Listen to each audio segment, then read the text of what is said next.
Welcome, sleepy travelers. Tonight we journey through the desert world of Arrakis, where the spice melange flows and ancient tales await. Join us as we explore the wonders of Dune and let these stories carry you gently towards sleep. After our story ends, you'll hear the peaceful sounds of crackling fire to help you drift into deep sleep. There will be no advertisements or interruptions, just continuous, calming sounds to accompany your rest. Now, let's begin our journey across the sands of Dune.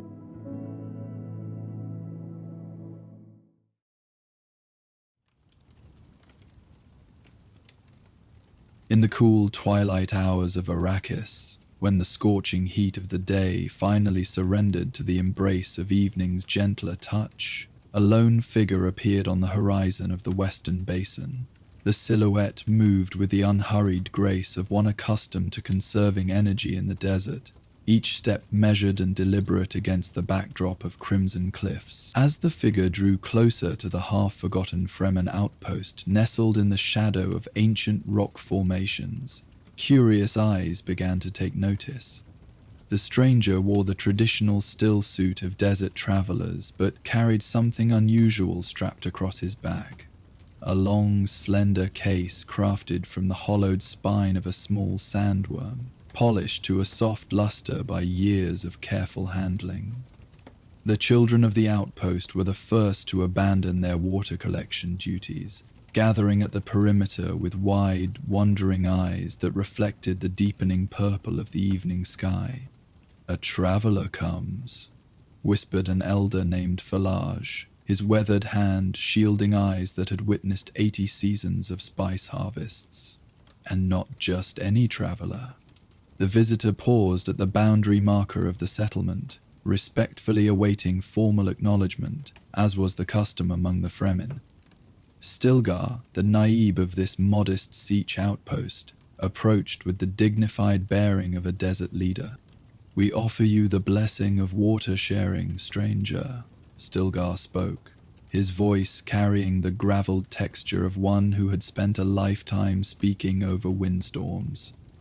"What brings you to our humble basin?" The traveler bowed slightly, hands forming the gesture of water respect. "I am Jamil of Siege Table. I travel between the communities carrying melodies instead of messages." He patted the case on his back. "I bring the voice of the desert for those who wish to listen." A murmur rippled through the gathering crowd. A musician was a rare and welcome visitor in the isolated communities of the deep desert. Stilgar's stern expression softened almost imperceptibly as he gestured toward the central gathering area of the outpost. "Our water is your water, Jamil of Siege Tabur. Our hearth offers you warmth this night." The central area of the Western Basin outpost was a natural amphitheater of sorts, where the ancient rock had been carved by wind and time into a half-circle of stepped stone. Generations of Fremen had smoothed these natural seats with countless hours of sitting during community gatherings. Intricately woven mats of desert cotton and palm fiber covered the harder surfaces, offering modest comfort for longer gatherings. As the final light of day surrendered to the emergence of stars, small glow globes were activated around the perimeter, casting a warm, ambient light that respected the Fremen preference for preserving night vision. Children settled on mats spread across the sandy ground, while elders claimed their customary positions on the higher stones. The cool evening air carried the faint scent of spice that permeated everything on Arrakis, mingled with the aroma of the evening meal being prepared. Desert hare stewed with rare spices and precious dried vegetables from the hidden gardens. Jamil sat upon a simple stone at the center of the gathering, his still-suit hood pushed back to reveal a face marked with the characteristic deep lines of a lifetime lived beneath harsh suns. With reverent movements that spoke of ritual and respect, he unlatched the sandworm spine case and withdrew his instrument. a flute carved from the dense reed that grew in the rare seasonal marshes of the polar regions. This flute, he explained, his voice taking on the rhythmic cadence of a storyteller, was carved by my grandfather's grandfather, who learned the craft from a wanderer who came from beyond the stars before the time of the great houses. His fingers caressed the smoothly worn surface, tracing the intricate spiral patterns etched into its length.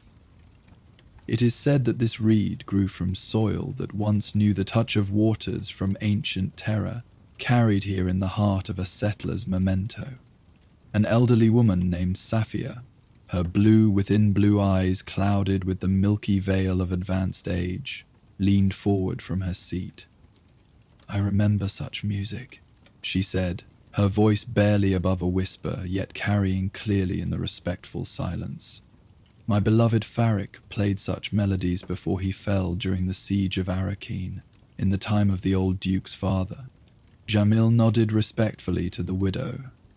"Then this first melody honors your Farik and all who have returned their water to the tribe." He brought the flute to his lips and paused, eyes closing in a moment of preparation. The first note emerged like a hesitant question, hanging in the still desert air for a breath before being joined by others. The melody began slowly, a simple progression that mirrored the undulating line of dunes against the horizon. Low and mournful at first, it spoke of isolation and the vast emptiness of desert expanses, where a human might walk for days without encountering another soul. Gradually the tempo increased, and higher notes wove through the foundation of the deeper tones. This was the music of survival, of finding hidden reservoirs beneath seemingly barren sand. The rhythm subtly shifted, incorporating the distinctive pattern of irregular footsteps that all Fremen children learned. The walk that disguised numbers and direction, that would not attract the attention of sandworms. Safia began to hum along, her aged voice finding harmonies within the flute's melody. Her gnarled fingers, joints swollen from decades of work in the spice fields, tapped against her knee in perfect synchronization with the music. A smile transformed her face, temporarily smoothing the deep creases carved by sun and hardship, as memories of youth and love returned on the wings of Jamil's melody. Among the children seated on mats, a young boy named Hakim watched with unblinking intensity, his eyes following every minute movement of Jamil's fingers across the flute's holes. Unlike his peers, who swayed unconsciously to the music, Hakim sat perfectly still, his concentration absolute. Only the slight parting of his lips betrayed his attempt to silently mimic the musician's breath control. As the first melody concluded, drifting away like spice dust on a gentle breeze, a moment of profound silence enveloped the gathering. Then, from the shadows beyond the glow globes, a single voice began to sing, words ancient beyond reckoning, in a dialect so old that few understood the literal meaning. Though all felt the emotional resonance of loss, perseverance, and ultimate triumph, Jamil smiled, recognizing the traditional response to his opening melody. He raised his flute once more and joined the voice, adding ornamental flourishes that danced around the vocal line like wind-whipped sand. Soon other voices joined, some harmonizing, others adding rhythmic chanting that provided a heartbeat to the growing musical tapestry. An elder man named Kadir rose slowly to his feet, his movements deliberate but not lacking in grace. With dignity, he began the traditional stomp and spin dance, his feet striking the packed sand in a complex pattern of heavy and light steps. The dance, while beautiful in its reserved execution, had originated as a practical technique. The irregular vibrations confused approaching sandworms, making them hesitate long enough for Fremen to reach safety. "Join the memory of our ancestors," Kadir called to the younger members of the community. Two teenage boys rose, somewhat self-consciously at first, to join the elder. Their initially stiff movements soon loosened as the music flowed through them, their bodies remembering what their minds had not yet fully embraced, the cultural legacy encoded in movement and sound. Jamil's flute changed tone now, becoming brighter, almost playful, as it mimicked the sound of wind rushing through narrow canyons. The notes skipped and tumbled over one another like children playing chase across the dunes at dusk. This was no longer music of mourning or mere survival. This was the celebration of life that flourished despite the harshness of Arrakis. More community members joined the dance, forming a circle that spiraled inward and outward like the sacred patterns found in the internal rings of a sandworm. Children weaved between the adults, their movements less structured but no less joyful. From her seated position, Sophia clapped a syncopated rhythm that added complexity to the music, her weathered face alight with pleasure. As the communal dance reached its zenith, Jamil seamlessly transitioned to a slower, more hypnotic melody. This was the music of evening, of the precious time between work and rest, when Fremen communities strengthened their bonds through shared stories and quiet companionship. The dancers gradually returned to their seats, pleasantly exhausted, their faces glowing with exertion and joy. In this mellower atmosphere, Jamil began to play what the Fremen called the water-dreaming music, melodies that evoked images of flowing streams and gentle rainfall, concepts most Arrakis-born citizens had never experienced firsthand, yet carried in their cultural memory. This music was traditionally played during the most sacred water rituals, when drops of precious moisture were shared among tribe members as a symbol of their interconnectedness. Young Hakim had edged closer during the celebrations, and now sat just beyond the immediate circle of light, close enough to observe every nuance of Jamil's technique.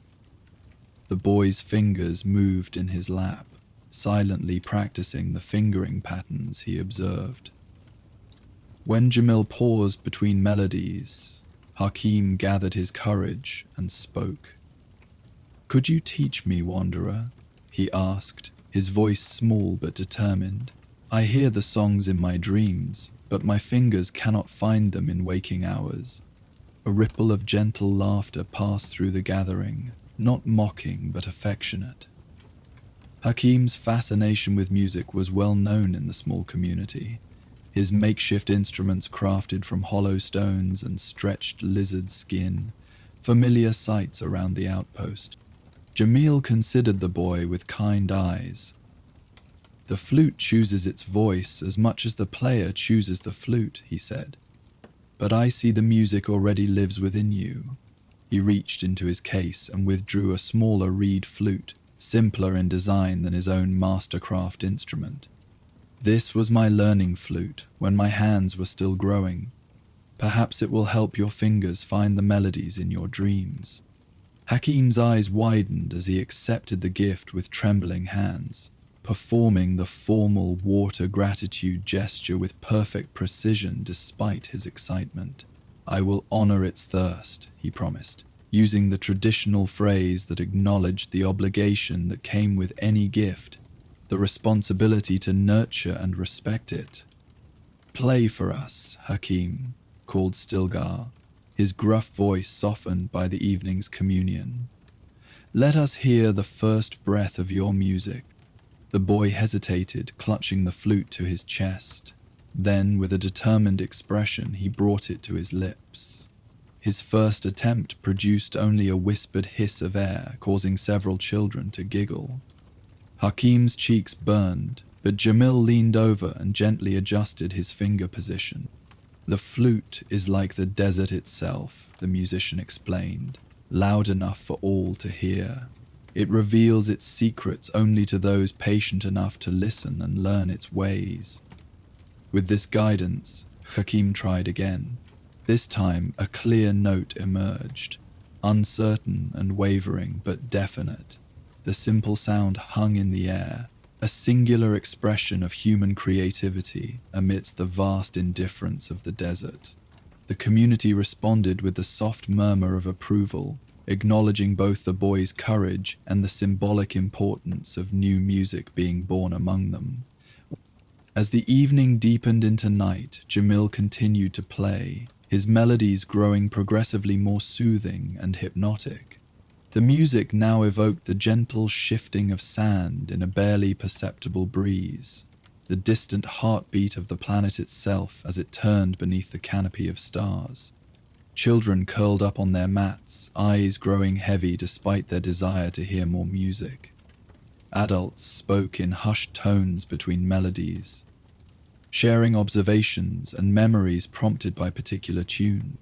Safia, the elderly widow, had closed her eyes but remained upright, her face peaceful as the music transported her to cherished memories. "Farik once told me," she said during a brief pause, her voice dreamy with recollection, "that music is water for the spirit. In a land where moisture is precious beyond measure, we learn to treasure the sounds that quench our deeper thirsts." Jamil nodded, understanding perfectly. The ancient Zen Sunni wanderers believed that music was the universe's way of remembering itself, he replied. Each melody carries echoes of creation, reminding us that we are part of something vast and eternal. As the moons rose higher, casting their silver nubile light across the desert landscape, the gathering began to disperse. Families drifted toward their sleeping quarters, carrying drowsy children whose dreams would be filled with flute songs and dancing figures. The elders lingered longer, savoring the rare pleasure of music and the even rarer luxury of unhurried conversation with a visitor who brought news and perspectives from distant communities. Hakim clutched his new flute as his mother gently urged him toward their cave dwelling. "The music will still be there tomorrow," she promised, ruffling his hair affectionately. "Dreams will help your fingers remember the patterns." Reluctantly, the boy allowed himself to be led away, though he continually glanced back at Jamil until the darkness swallowed his view. In his mind, melodies continued to flow, intertwining with the rhythmic sounds of nighttime in the desert. The soft scrape of sand against stone as the temperature dropped, the occasional calls of nocturnal creatures seeking mates or meals, the barely audible hum of moisture traps collecting the night's meager dew.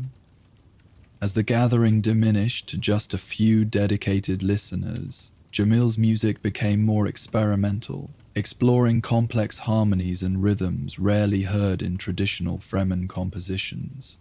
This was his gift to the true enthusiasts. New musical ideas gathered from his travels, sounds that might be incorporated into the evolving musical tradition of Arrakis.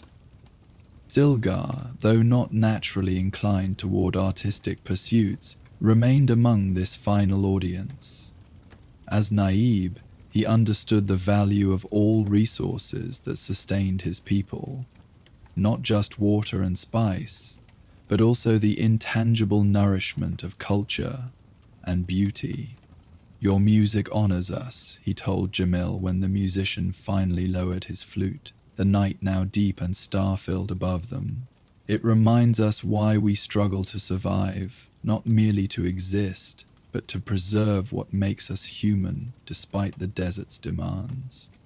Jamil inclined his head in acknowledgement of the profound compliment. "The harshest environments often nurture the most resilient beauty," he replied. "I have traveled to the softer worlds beyond Arrakis, where water falls freely from the sky and plants grow without human tending. Yet nowhere have I found music that speaks with the clarity and truth I hear in Fremen melodies." Later, as the outpost settled into the profound silence of deep night, Jamil sat alone at the entrance of the guest cave allocated to him. The vastness of the desert stretched before him, the dunes transformed to silver waves under moonlight. He played a final, private melody, so soft it traveled no further than his own ears. This was his personal water communion with Arrakis itself, an acknowledgement of the beauty concealed within its harsh exterior. Inside the family dwelling, young Hakim lay awake long after his siblings had surrendered to sleep. The new flute rested beside his sleeping mat, its presence almost luminous in his awareness. Though he had been instructed to sleep, his mind continued to replay the melodies he had heard, his fingers twitching occasionally as they mentally practiced the patterns Jamil had demonstrated. In his half-dreaming state, Hakim imagined himself grown tall and strong like Jamil, wandering the far reaches of Arrakis with a flute strapped to his back. In this vision, he played for distant Seaches, his music carrying the stories and wisdom of his people across the vastness of the desert. The imagined sound of applause gradually transformed into the rhythmic whisper of sand against the cave entrance, the desert's own music accompanying him into deeper dreams. Dawn arrived with its characteristic swiftness on Arrakis, the temperature rising appreciably with the first rays of sunlight. The outposts stirred to life as its inhabitants prepared for the day's necessary work: water monitoring, spice processing, equipment maintenance, and the myriad tasks essential for desert survival. Jamil joined the morning water ritual, accepting the thimbleful of moisture that represented his welcome within the community. As was tradition for visitors, he offered a gift in return. Not physical goods which would burden a traveling man, but knowledge and news from the broader world. The guild has increased its presence in the northern territories, he informed the gathered adults, his voice low and serious in contrast to the musical lilt of the previous evening. More ships in orbit than has been customary this season. Some say they watch for signs of something, though what remains unclear. Such information was valuable currency among the Fremen, who survived partly through their understanding of the political forces that shaped their world. Stilgar nodded gravely, mentally adding this detail to his assessment of conditions beyond their immediate territory. After the morning meeting dispersed, Jamil sought out young Hakim, who had been hovering at the periphery of the adult gathering, his new flute clutched tightly in his hand. "Come," the musician beckoned, "while the day is still young and the sun not yet too fierce." They found a shaded alcove where a natural overhang protected them from direct sunlight. Here, Jamil began Hakim's first formal lesson, showing him how to hold the instrument properly, how to shape his lips against the mouthpiece, and how to control his breath, a particularly relevant skill for a people who lived in still suits designed to recapture and recycle every exhaled moisture particle. "The flute is an extension of your breath," Jamil explained, demonstrating the proper technique, "and breath is life itself. When you play, you are sharing your life essence with those who listen." Hakim absorbed every word, his concentration absolute. When he produced his first intentional note, a clear, sustained tone that resonated against the rock walls around them, his face lit with a joy so pure it momentarily transformed him from a serious desert child into simply a boy discovering wonder. Throughout the morning, other children drifted by to watch the lesson, some lingering longer than others. Jamil welcomed them all, occasionally allowing them to try producing sounds from the flute, though it was clear that Hakim possessed unusual aptitude. The boy's natural understanding of breath control, honed through a lifetime of stillsuit discipline, gave him an advantage that made Jamil nod with approval. "Music has always lived in the desert," Jamil told his impromptu class of youngsters. "Long before humans walked these sands, the wind played melodies through rock formations and across dune faces. Our ancestors learned to listen first, then to imitate, and finally to create their own variations. As midday approached with its oppressive heat, the lesson concluded, and the community retreated to the cooler interiors of their rock dwellings. During this time of enforced rest, Hakim practiced fingering silently, committing patterns to muscle memory while conserving his breath as Jamil had instructed. The afternoon brought the community together for essential work. Even Jamil participated, helping to repair moisture traps damaged in a recent dust storm. As they worked, several community members began a working song, a rhythmic chant that helped coordinate their efforts and made repetitive tasks less monotonous. Jamil joined in, adding subtle variations to the familiar melody that were immediately adopted by the others, the cultural evolution happening in real time. As evening once again approached, anticipation built for another musical gathering. Children completed their chores with unusual alacrity, eager to secure good positions near where Jamil would sit. Adults prepared the central area, some adding extra cushions or mats in expectation of a longer session than the previous night. "Will you play the water cycle tonight?" asked a young girl, referring to a famous sequence of melodies that musically depicted the Fremen belief in the sacred recycling of moisture from body to tribe to planet and back again. Jamil smiled at her eagerness. "Perhaps, but first I believe young Hakim might have something to share." All eyes turned to the boy, who stood frozen with sudden self-consciousness. Jamil gestured him forward encouragingly. "Even the greatest sandstorm begins with a single grain of sand in motion," he said quietly. "Be that first grain." Gathering his courage, Hakim stepped into the center of the gathering. His hands trembled slightly as he raised the flute to his lips, but his eyes, when they closed in concentration, showed the calm focus of a true musician. The note that emerged was steady and true, not complex, not elaborate, but authentic. He played the simple 5-note sequence Jamil had taught him that morning, a traditional Fremen greeting that musically translated to, "I stand before you with open water rings." When he finished, the brief silence was broken by enthusiastic approval from his community. His mother's eyes shone with unexpected tears, while his father sat straighter, pride evident in his typically stoic expression.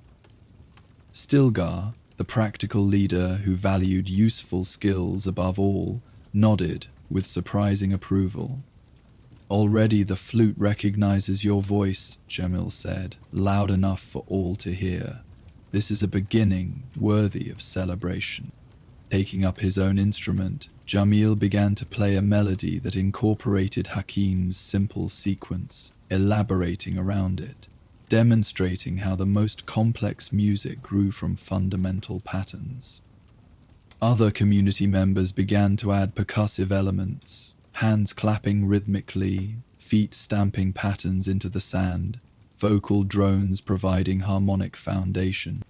As the evening progressed, Jamil played melodies associated with various Fremen rituals, the somber, meditative tunes of water funerals, the stately processionals of spice harvests, the intricate, joy-filled rounds of birth celebrations. Each melody carried cultural memory and meaning, reinforcing tribal identity and continuity across generations. Between musical selections, Jamil shared stories of his travels, tales of distant Sietches with their unique customs, of unusual geological formations discovered in remote regions, of rare desert phenomena witnessed during his solitary journeys. The Fremen, despite their reputation for insularity, were keen listeners to news of their broader world, incorporating useful information into their collective knowledge. "In the far southern reaches," Jamil recounted, "I encountered a small community that has developed a unique method of using sound to locate hidden water. They create instruments from hollow stones of different sizes and strike them in particular sequences. The resulting echoes reveal subtle differences in the density of underground rock formations, potentially indicating water deposits." Such practical applications of music particularly interested Stilgar, who asked several detailed questions about the technique.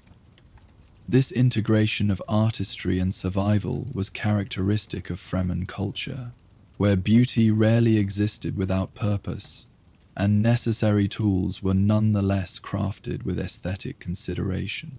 As the night deepened and younger children were led away to sleep, Safia, the elderly widow, requested a particular melody, a love song from her youth, rarely performed in contemporary gatherings. "My Farik sang this when he asked for our water to be joined," she explained, her weathered face softened by memory. "I would hear it once more under these stars." Jamil nodded respectfully and began to play a melody of unusual tenderness. The notes seemed to hang in the air like precious droplets of moisture, each one perfect and complete in itself, yet part of a greater flowing whole. The song spoke of devotion lasting beyond death, of love as enduring as the eternal desert itself. As the final notes faded into the night, Sophia closed her eyes, a single tear tracking down her cheek, moisture freely given in memory of love, the greatest luxury a Fremen could offer. "His voice lives in your flute," she whispered. "Thank you for this gift." The gathering continued until the smaller moon had set and only the larger remained to illuminate the desert landscape. Eventually, even the most dedicated music enthusiasts sought their sleeping places, leaving Jamil alone with Stilgar and a few elders. "You honor us with your presence," Stilgar said formally. "Our water remains shared with you for as long as you wish to stay among us." Jamil inclined his head in acknowledgement. "I must continue to siege Hadith when 3 more days have passed," he replied. "But until then I would gladly share more music and perhaps leave young Hakim with enough knowledge to continue his learning after my departure." Stilgar nodded approval. "The boy shows aptitude that should be cultivated. Music that reminds us of our humanity has value equal to the skills of fighting or water finding. Both serve the tribe in their way." Later, alone in his sleeping chamber, Jamil performed his private water meditation ritual, offering a few precious drops to the dry air of his temporary dwelling. "For those who taught me," he whispered, "and for those who will learn after me." This personal ceremony completed, he stretched out on his sleeping mat and surrendered to dreams, filled with melodies yet unplayed. The following days established a pattern. Mornings found Jamil instructing Hakim and other interested children in the basics of music. The boy's progress was remarkable, his natural talent flourishing under dedicated guidance. By the 3rd day, he could play several simple melodies with increasing confidence, and had begun to experiment with creating variations. During daylight hours, Jamil joined in the community's work, sharing the burden of survival as was proper for any guest receiving water hospitality.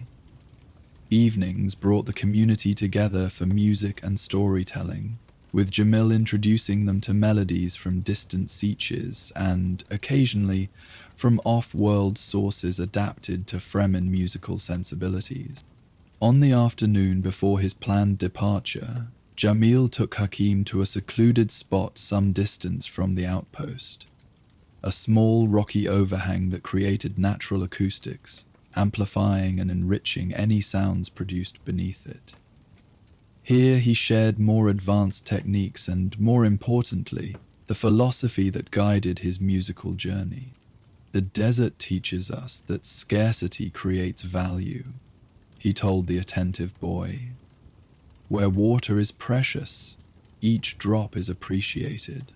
Similarly, in music, it is not the abundance of notes, but the significance of each one that creates beauty." Hakim nodded, his young face serious with concentration. "Like the silence between the notes," he suggested.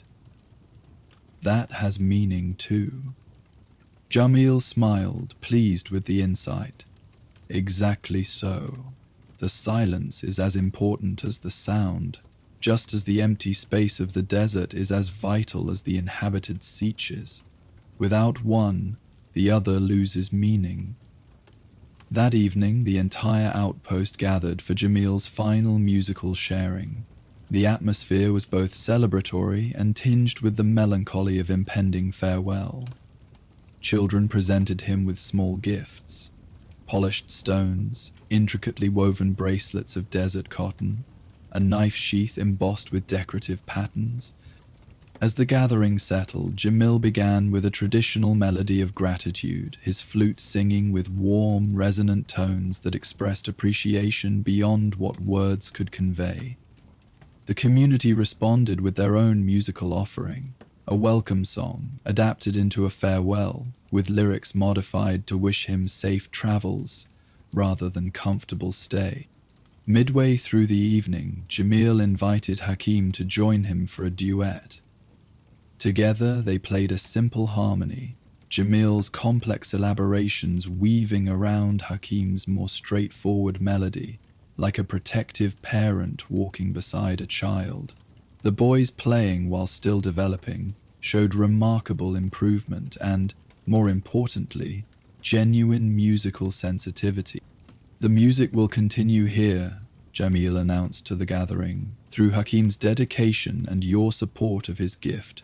This is how our traditions survive, not as unchanging relics, but as living expressions passed from hand to hand, breath to breath. Stilgar, typically reserved with praise, spoke formally to the community. The boy's progress honors us all. His training will continue alongside his other duties. This pronouncement, while seemingly modest, represented significant recognition in a society where practical survival skills traditionally took precedence over artistic pursuits. As the night grew late, Jamil played a final extended composition, a musical journey that began with tentative searching notes reminiscent of a solitary traveler facing the vast desert. The melody gradually incorporated elements from all the music he had shared during his stay, weaving them into a cohesive whole that celebrated the unique spirit of the Western Basin outpost. The composition concluded with a return to simpler themes, suggesting the continuity of tradition through new generations.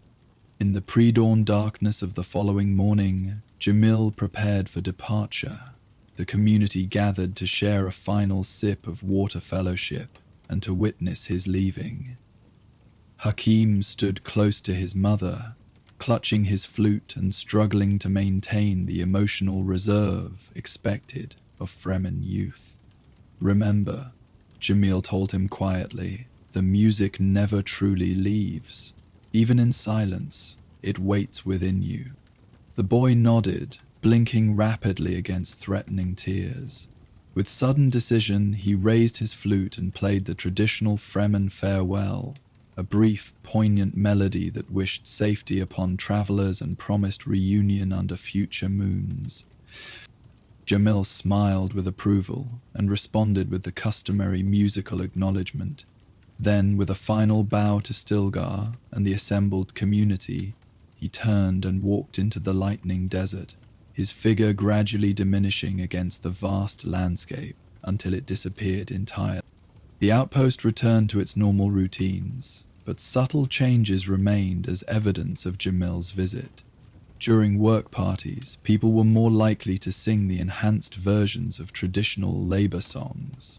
Children invented games that incorporated musical elements, tapping out rhythms on hollow objects or chanting melodic patterns as they played.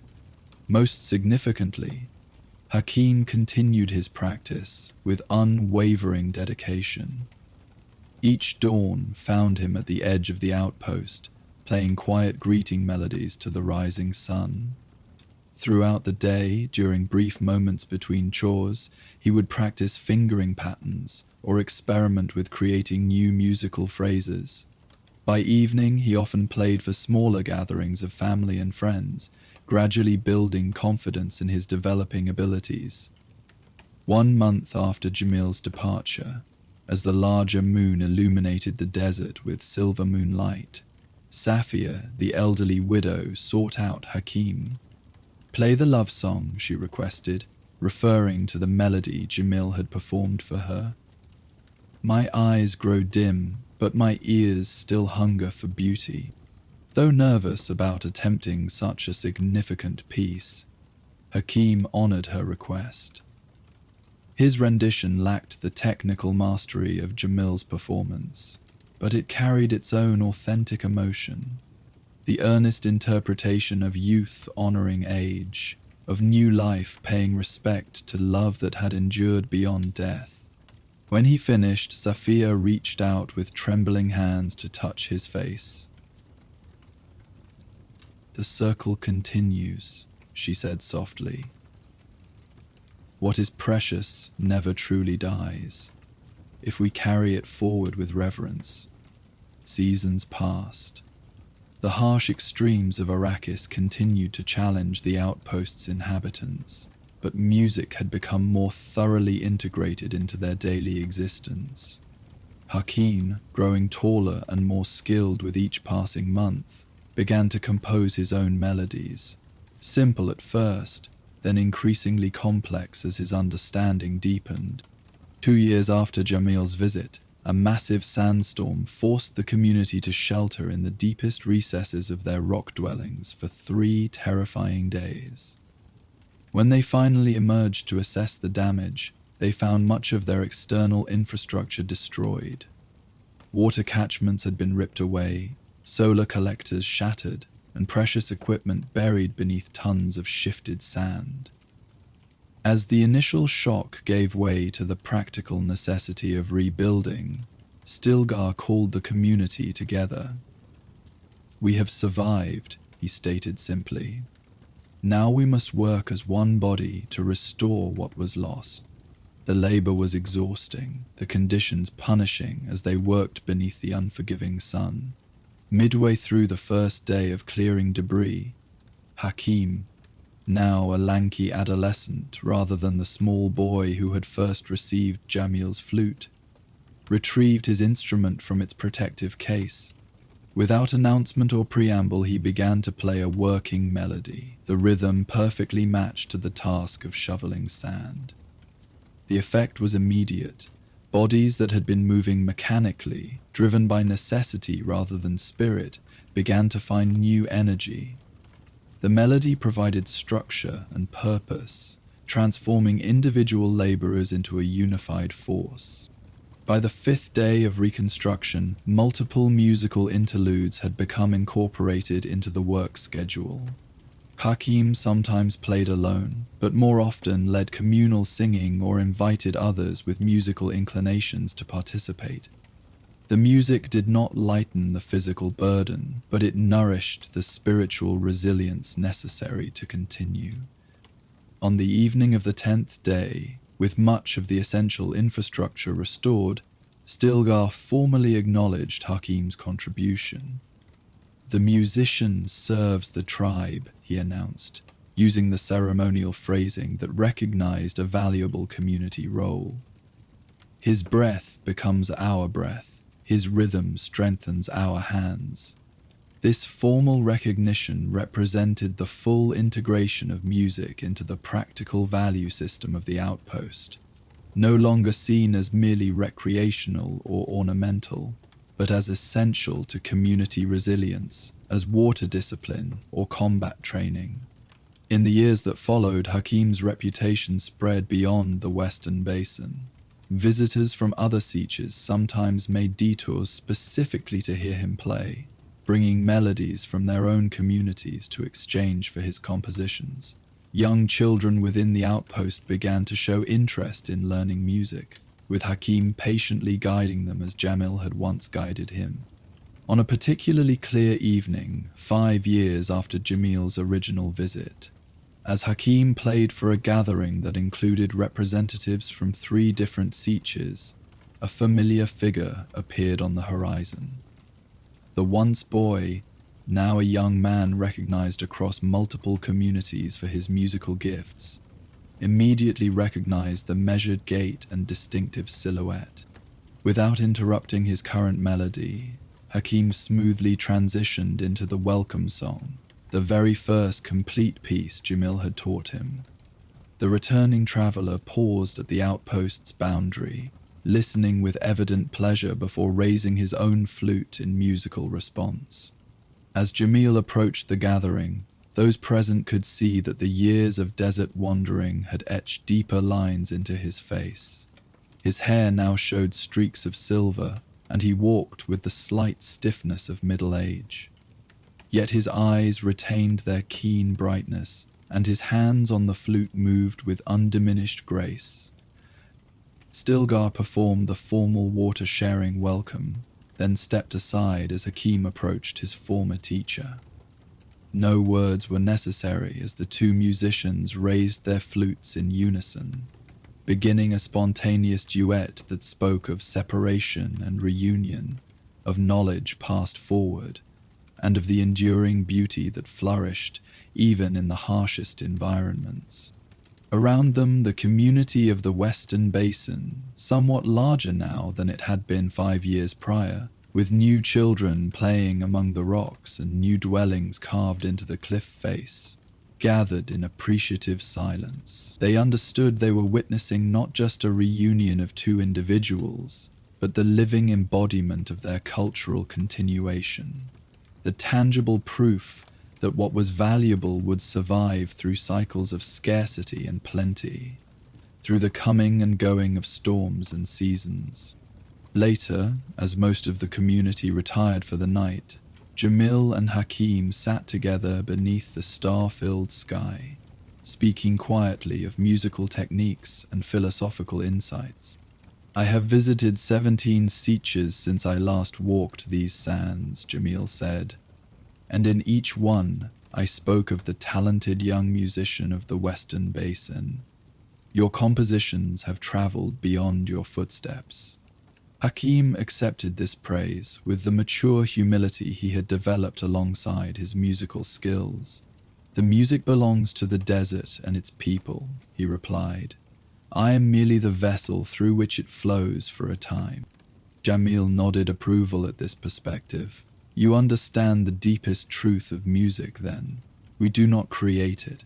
We channel what already exists in the rhythm of planets, stars, and space itself." They played together until the smaller moon set, their melodies blending so seamlessly that listeners could not always distinguish which notes came from which flute.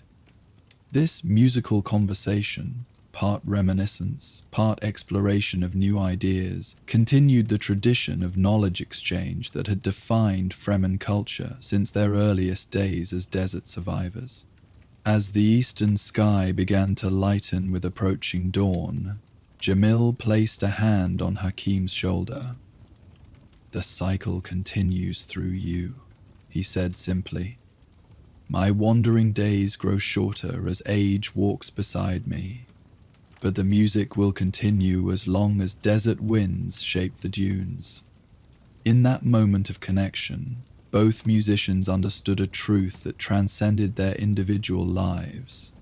In the harshest environment imaginable, where every drop of moisture was precious and survival never guaranteed, humanity had nonetheless created beauty. The creative spirit, like water hidden deep beneath the desert surface, could not be destroyed by adversity. It merely found new channels through which to emerge, nourishing those who discovered its presence. As the first rays of sunlight stretched across the endless dunes of Arrakis, Hakim raised his flute to greet the day with melody, his notes carrying far across the silent sands. From distant ridges, answers came. Other flutes, other musicians, continuing the conversation that bound together a people and their harsh but beloved home. In a universe of warring houses and political machinations, where planets were bargaining chips in games of power, this simple exchange of musical greeting represented a different kind of wealth. the resilience of culture that survived not through domination, but through adaptation, appreciation, and the passing of beauty from one generation to the next. In the deep heart of Sietch Tadith, where ancient stone met the endless desert beyond, a young Fremen girl named Liet sat alone in her family's small dwelling chamber. Though only 12 years old, her eyes already held the deep blue within blue of spice saturation, marking her as a true child of Arrakis. Tonight she sat cross-legged on a woven mat, her stillsuit loosened for comfort within the moisture-sealed confines of the Sietch, attempting to quiet her racing thoughts. 3 days remained until her verse of passage, the ritual recitation where she would stand before her community and speak her own words to Shai Hulud, the great sandworm revered by all Fremen as both destroyer and maker. Every child of the Sietch underwent this rite upon reaching their 12th year, composing a poem that would mark their transition from childhood to the beginning stages of adult responsibility. Unlike other Fremen rituals that tested physical endurance or survival skills, the verse of passage challenged something more elusive, the ability to distill one's understanding of their place in the harsh desert world into words worthy of the great worm's attention. It was not a test of poetic skill, but of sincere reflection, a way of declaring oneself to the desert that gave them life and would eventually reclaim their water. Liet's fingers absently traced patterns in the fine sand that inevitably found its way into even the most carefully sealed chambers. For weeks she had listened to the rhythm of her people's speech, hoping to find inspiration in the cadence of everyday conversation or in the formal ritual phrases spoken during water ceremonies. She had studied the ancient poetry preserved in the Sietch's oral tradition, recited by the memory keepers during special gatherings, yet her own words remained elusive, scattered like sand grains in a storm. A soft rustling at the chamber entrance drew her attention. Stilgar, her older brother by 4 years, ducked through the door seals, his lanky frame already showing the wiry strength that marked Fremen men. At 16 he had completed his own worm-riding ritual the previous month, earning his place among the adult warriors of the Sietch.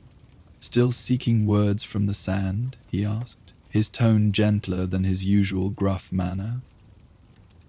Since their parents' death in a Harkonnen raid 2 years prior, Stilgar had assumed responsibility for his sister with solemn dedication, dividing his time between warrior training and ensuring Liet's well-being.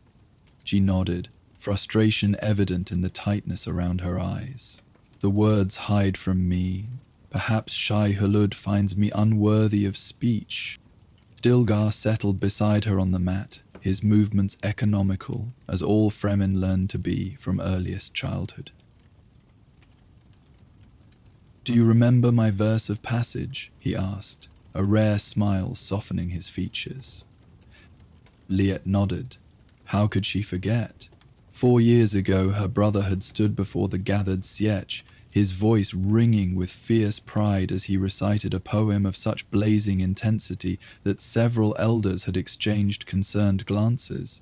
He had spoken of blood and vengeance, of Harkonnen deaths and Fremen victory, unusual themes for a ritual typically focused on one's relationship with the desert and its cycles. "The elders thought I had missed the point entirely," Stilgar continued, correctly reading her memories. "Jamis even told me afterward that my verse was more war chant than thoughtful reflection." "But they accepted it," Liet pointed out. "You completed the ritual." "They did," Stilgar agreed, "because despite its fire, my verse was true to who I was at that moment. A boy whose grief and rage were still fresh, who saw the desert only as a battlefield." He reached out, briefly resting his hand on her shoulder. "Your verse will be different because you are different. Find the truth of your own experience of Arrakis."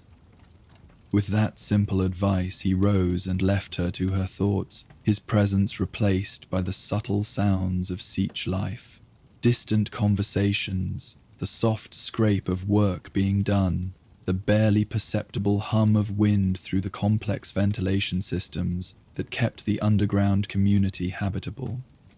Liette closed her eyes, trying to sense her own truth of the desert as her brother had suggested.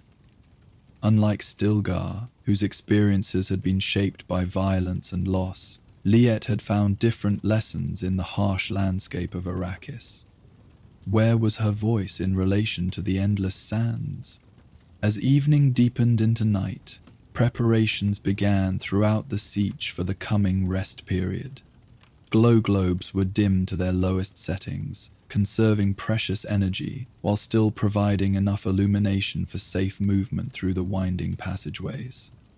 Families gathered in common areas for the evening meal and water ritual before retiring to their private chambers.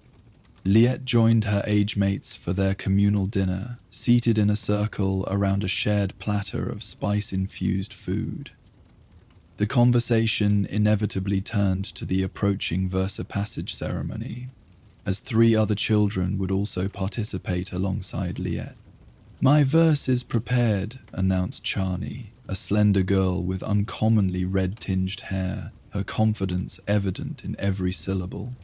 "I have practiced it each night for a week."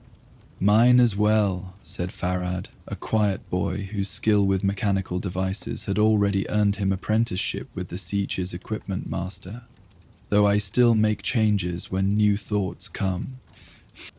Only Leet and James's youngest son, Caliph, remained uncertain, exchanging glances of shared anxiety across the circle. Caliph's expression held the additional burden of following his father's reputation as one of the Siege's most respected warriors and council members. After the meal concluded and the ritual blessing of water was complete, Liette returned to her family chamber, where sleep remained elusive despite her physical fatigue. She lay on her sleeping mat, staring at the intricate patterns carved into the stone ceiling by generations of Fremen who had occupied this same space, adding their own marks to the collective memory of the siege.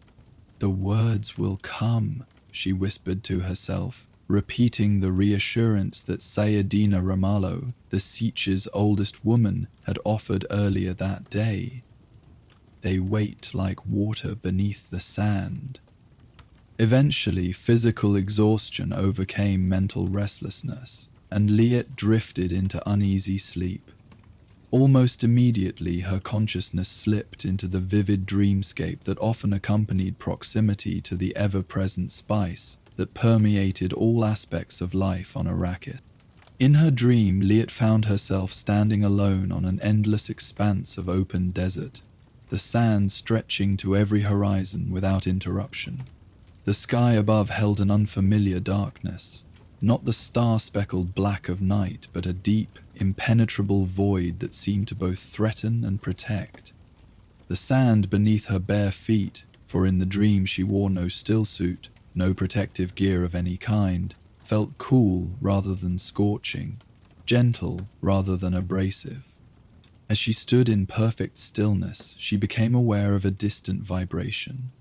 The unmistakable rhythm of approaching worm sign, the telltale ripple in the sand that announced Shai-Hulud's movement beneath the surface.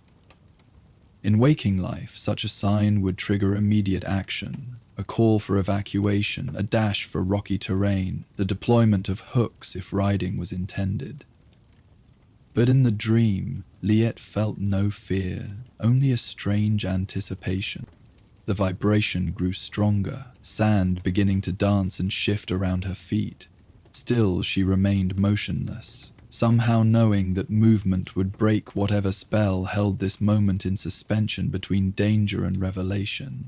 The rhythm beneath the sand changed, no longer the straight-linear approach of a hunting worm, but something more complex, a pattern that seemed almost deliberate in its circular motion around where she stood. Suddenly, the sand before her erupted in a massive vertical fountain, particles catching an unseen light source and transforming into millions of tiny, glittering stars that hung suspended in the air. As the sandstone slowly descended, they arranged themselves into distinct patterns, constellations unlike any visible from Arrakis, yet somehow familiar to her dreaming mind. From these constellations, lines of light extended downward, touching the desert floor and transforming into thin streams of water that flowed not in natural channels but upward, defying all physical laws, creating liquid pathways that rose toward the dark sky. Liet watched in wonder as the water formed intricate, ever-changing patterns, simultaneously flowing away from and returning to the sand in an impossible cycle of perpetual motion. A voice spoke from everywhere and nowhere, not in words but in sensations that translated themselves into understanding within her mind. The message was both simple and profound. Everything returns. The cycle cannot be broken, only transformed. Your place is both infinitesimal and essential.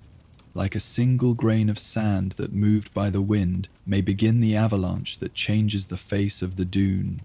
The dream vision shifted, showing her the same desert landscape from high above, where the interplay of light and shadow revealed that the seemingly random patterns of dunes actually formed a vast symbol when viewed at sufficient distance, a mark of passage, of transition, of the eternal dance between chaos and order that defined existence on Arrakis. As the perspective zoomed outward still further, Liet realized that the symbol itself was merely one small element in an even larger pattern, extending beyond her ability to comprehend, yet containing a harmony she could feel without fully understanding. The vastness did not diminish her. Instead, it confirmed her connection to something immeasurable yet intimate. The voice that was not a voice came again. Speak not what you think we wish to hear, speak what you have seen. The seeing itself is the gift. With these words still resonating through her consciousness, Liet awoke with a sudden intake of breath. The siege chamber was dark, save for the faintest glow from a distant passage. Her brother's sleeping form lay undisturbed on his mat across the small room. Outside, the night was deep, still hours from dawn, yet sleep had departed entirely, replaced by a clarity she had never before experienced. Rising silently, Liet retrieved a small light and writing materials, precious luxuries in the water-poor world, used primarily for keeping essential records of water storage, genealogy, and botanical research. With careful conservation of both light and materials, she began to translate the impressions of her dream into words, not crafting or composing, but simply allowing the experience to flow through her fingers. The writing was not structured in the traditional forms of Fremen poetry, with their strict patterns of syllable and pause designed to be chanted aloud during ceremonies. Instead, it moved with the rhythm of the dream itself, sometimes flowing smoothly, sometimes fractured and abrupt, patterns emerging and dissolving like the sand stars she had witnessed in her vision. When she finally set aside her writing implement, the faintest lightening of the darkness in the passage outside suggested approaching dawn. Liet carefully stored the precious paper, then returned to her sleeping mat, now able to rest peacefully for the brief time remaining before the siege would stir to life. The following days passed in a blur of normal activities, interspersed with quiet moments when Liet would review what she had written, occasionally adjusting a word or phrase, but mostly leaving the raw transcription of her dream vision intact. She shared the content with no one, not even Stilgar, who respected her silence with only a questioning raised eyebrow. On the evening before the ceremony, as was traditional, the 4 children who would participate gathered with Sayadina Ramallo for final preparation and guidance. The ancient woman, her face a map of deep creases earned through decades of desert life, seated herself on a ceremonial cushion in a small chamber reserved for spiritual instruction. The air held the pungent scent of spice incense, thin tendrils of blue smoke creating complex patterns in the still air. Tomorrow you will speak to Shai Hulud, the Sayadina began, her voice surprisingly strong despite her advanced years. This is not a performance for the Siege, though they will witness it. It is a communion between your spirit and the essence of Arrakis itself. Her gaze moved from one child to the next, seeming to peer directly into their thoughts.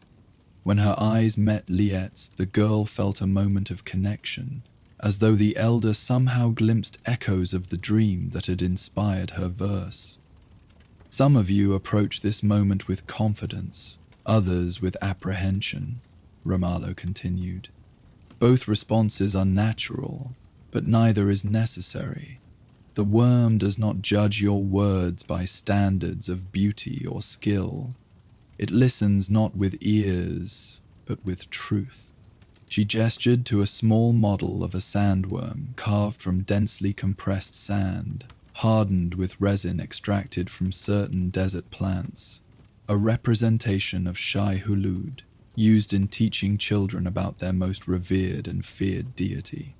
When you stand before the gathering tomorrow, see not their faces, but this. Her gnarled finger traced the curve of the model worm. Speak not to impress those who have known you since birth, but to connect with that which has known your people since the beginning of time. Chani raised her hand, an unusual gesture in a culture where children typically waited to be acknowledged before speaking to elders. Sayadina, what if our words seem inadequate when compared to the ancient verses? Romalo smiled, revealing teeth stained brown from decades of spice consumption. Child, even the most sacred verses were new once, spoken for the first time by someone who doubted their worth. It is not the age of words that gives them power, but their alignment with truth. She turned to Caliph, who had been silent throughout the gathering. You fear comparison to your father, whose voice carries the command of a lifetime of respected action. The boy nodded, his discomfort evident. Remember that Jameis spoke his own first uncertain verse long before he became the man you know. Your voice is your own, neither greater nor lesser for being new. Finally she looked at Liet, her blue eyes seeming to soften. And you, daughter of departed water, who has walked dream paths in search of understanding, remember that sometimes the greatest wisdom sounds simplest when spoken aloud. Trust what you have been shown. The gathering concluded with a brief ritual of shared breath, not the full water ceremony, but a symbolic reminder of the connection between all living things, the exchange of moisture that sustained life in even the driest places. The children were then sent to rest, with instructions to observe strict water discipline and silence until the ceremony the following evening. Liet spent much of the day in quiet contemplation, reviewing her verse one final time before carefully committing it to memory and returning the precious paper to the Siege's communal supplies. The writing had served its purpose. Now the words would live in her breath, offered directly to Shai Hulud without the intervention of human artifice. As evening approached, she performed the ritual cleansing using the minimal amount of water allowed, focusing her thoughts on the spiritual significance rather than the physical process. Stilgar helped her don the formal robe worn for ceremonies, a simple garment of tightly woven desert cotton dyed with natural pigments in patterns that identified her family lineage. "Are you prepared?" he asked, his habitual gruffness unable to completely mask his concern. Liet nodded. "The words have found me," she said simply. Her brother studied her face for a moment, then nodded with satisfaction.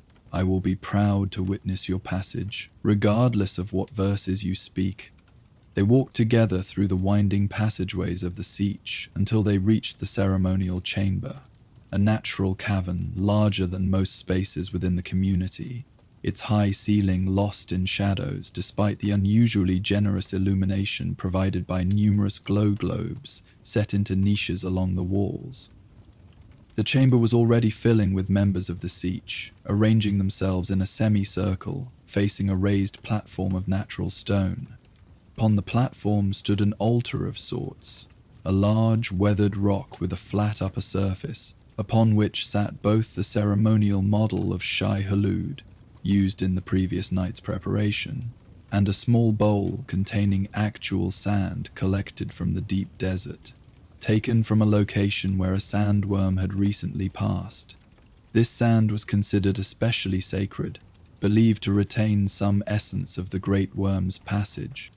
Liet and the other 3 children were directed to a small alcove adjacent to the main chamber, where they would wait until called forth individually to recite their verses. Tradition dictated that they would proceed in order of birth, meaning Liet would be third among the 4. From their waiting position, they could hear the ceremony begin with the traditional invocation spoken by the Sietch's leader, Naib Hainar. We gather beneath stone to speak to the sand.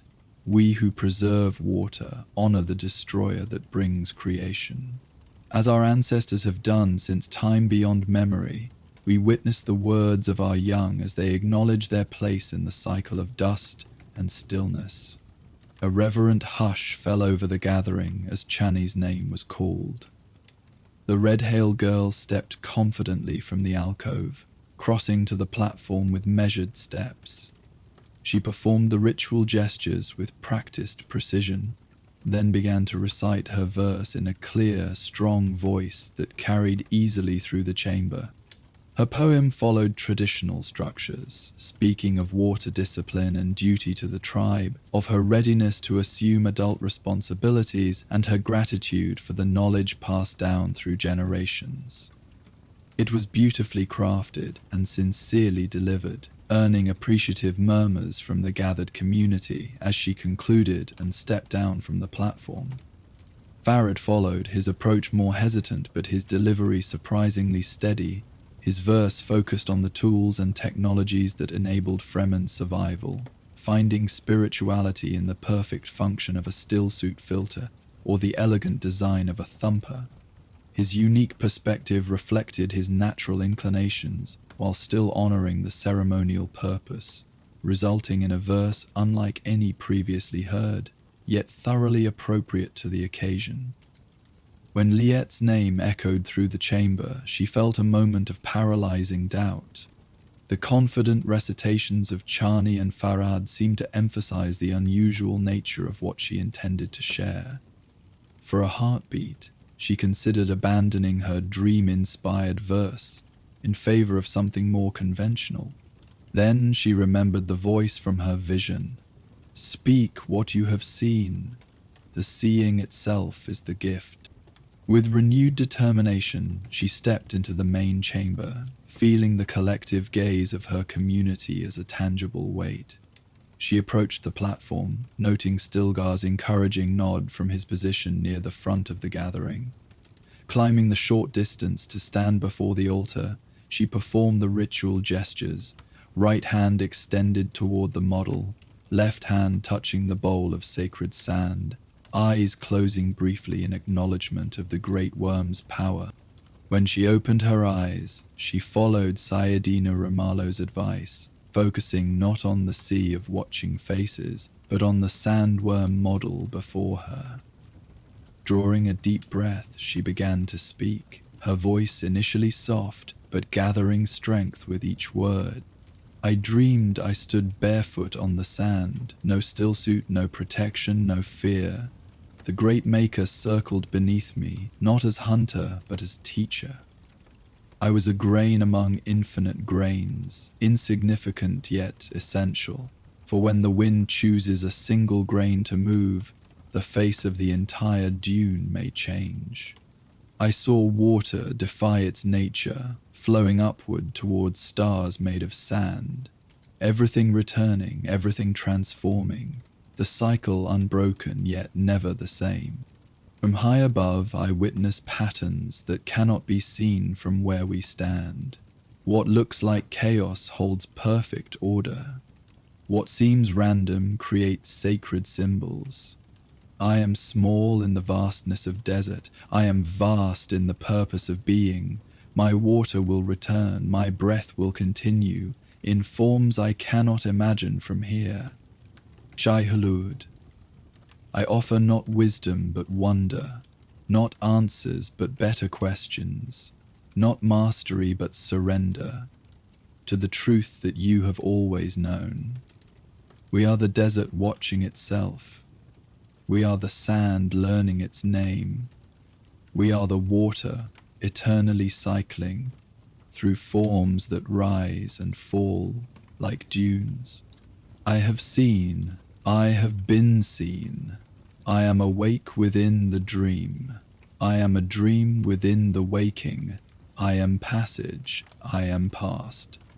As the final words left her lips, Liet realized she had departed significantly from what she had written, adding phrases that came to her in the moment, omitting others that suddenly seemed unnecessary. The verse had transformed itself in the speaking, becoming something both more and less than what she had prepared, simpler in language, yet somehow deeper in resonance. The silence that followed seemed absolute, stretching for several heartbeats longer than it had after the previous recitations. Liet's momentary confidence began to waver. Had she violated the ceremony's purpose with her unconventional approach? Had her dream vision led her astray from what was expected? Then, from the back of the gathered assembly, a single voice spoke. The water flows where it will. The traditional response, offered when a truth has been spoken that transcends conventional understanding.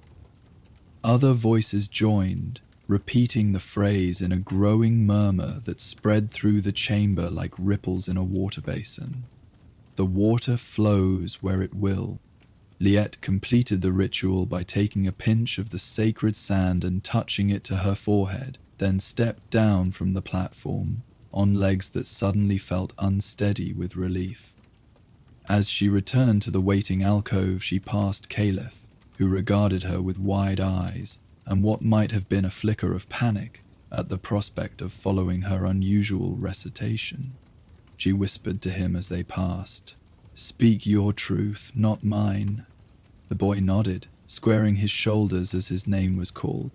Liet joined Chani and Farad in the alcove, where they waited in ritual silence as Caliph delivered his verse, a straightforward but heartfelt recitation that honored his father while establishing his own identity, notable primarily for its sincerity rather than any particular poetic merit. When he concluded, the final ritual responses were given, and the 4 children were called forth together to stand before the community as newly acknowledged young adults, having completed their verse of passage.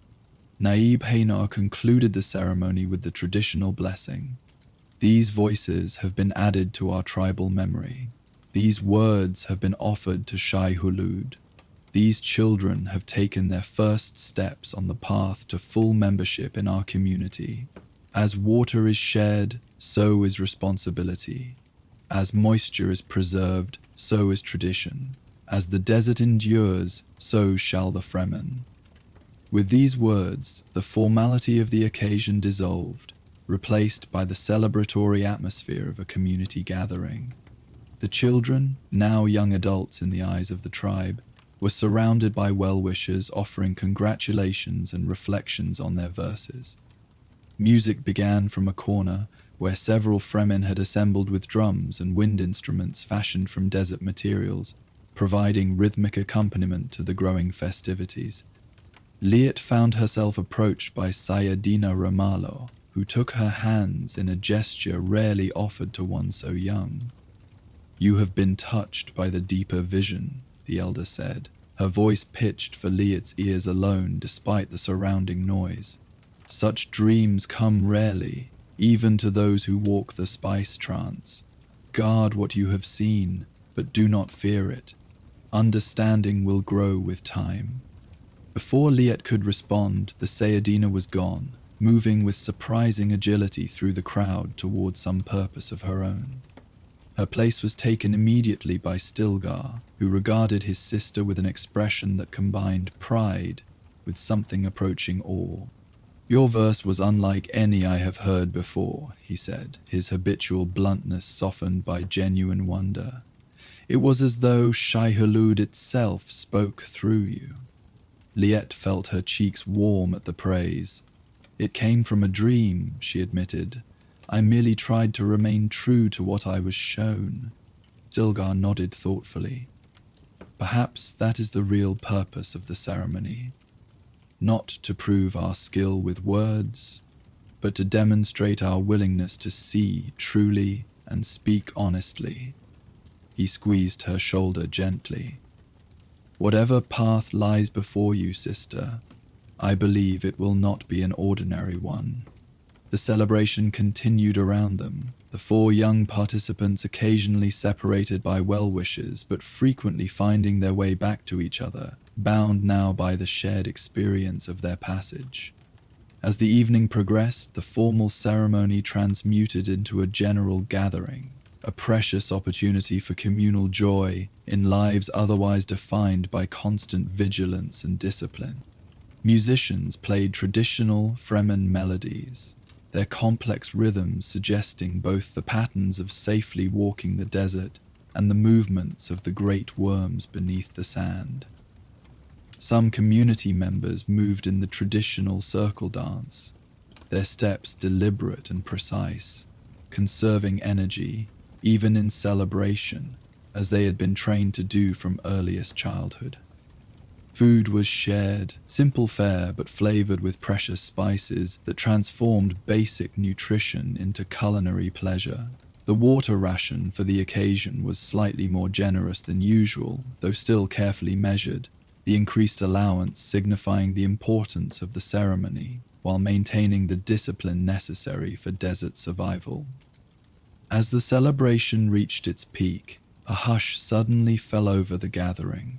The cause soon became apparent as the musicians shifted to a formal processional and a pathway cleared through the crowd. Through this opening walked one of the most respected figures in the Siege, Liette Kynes, the imperial planetologist who had earned the unprecedented dual identity as both an outsider in service to the Imperium and an adopted member of the Fremen community.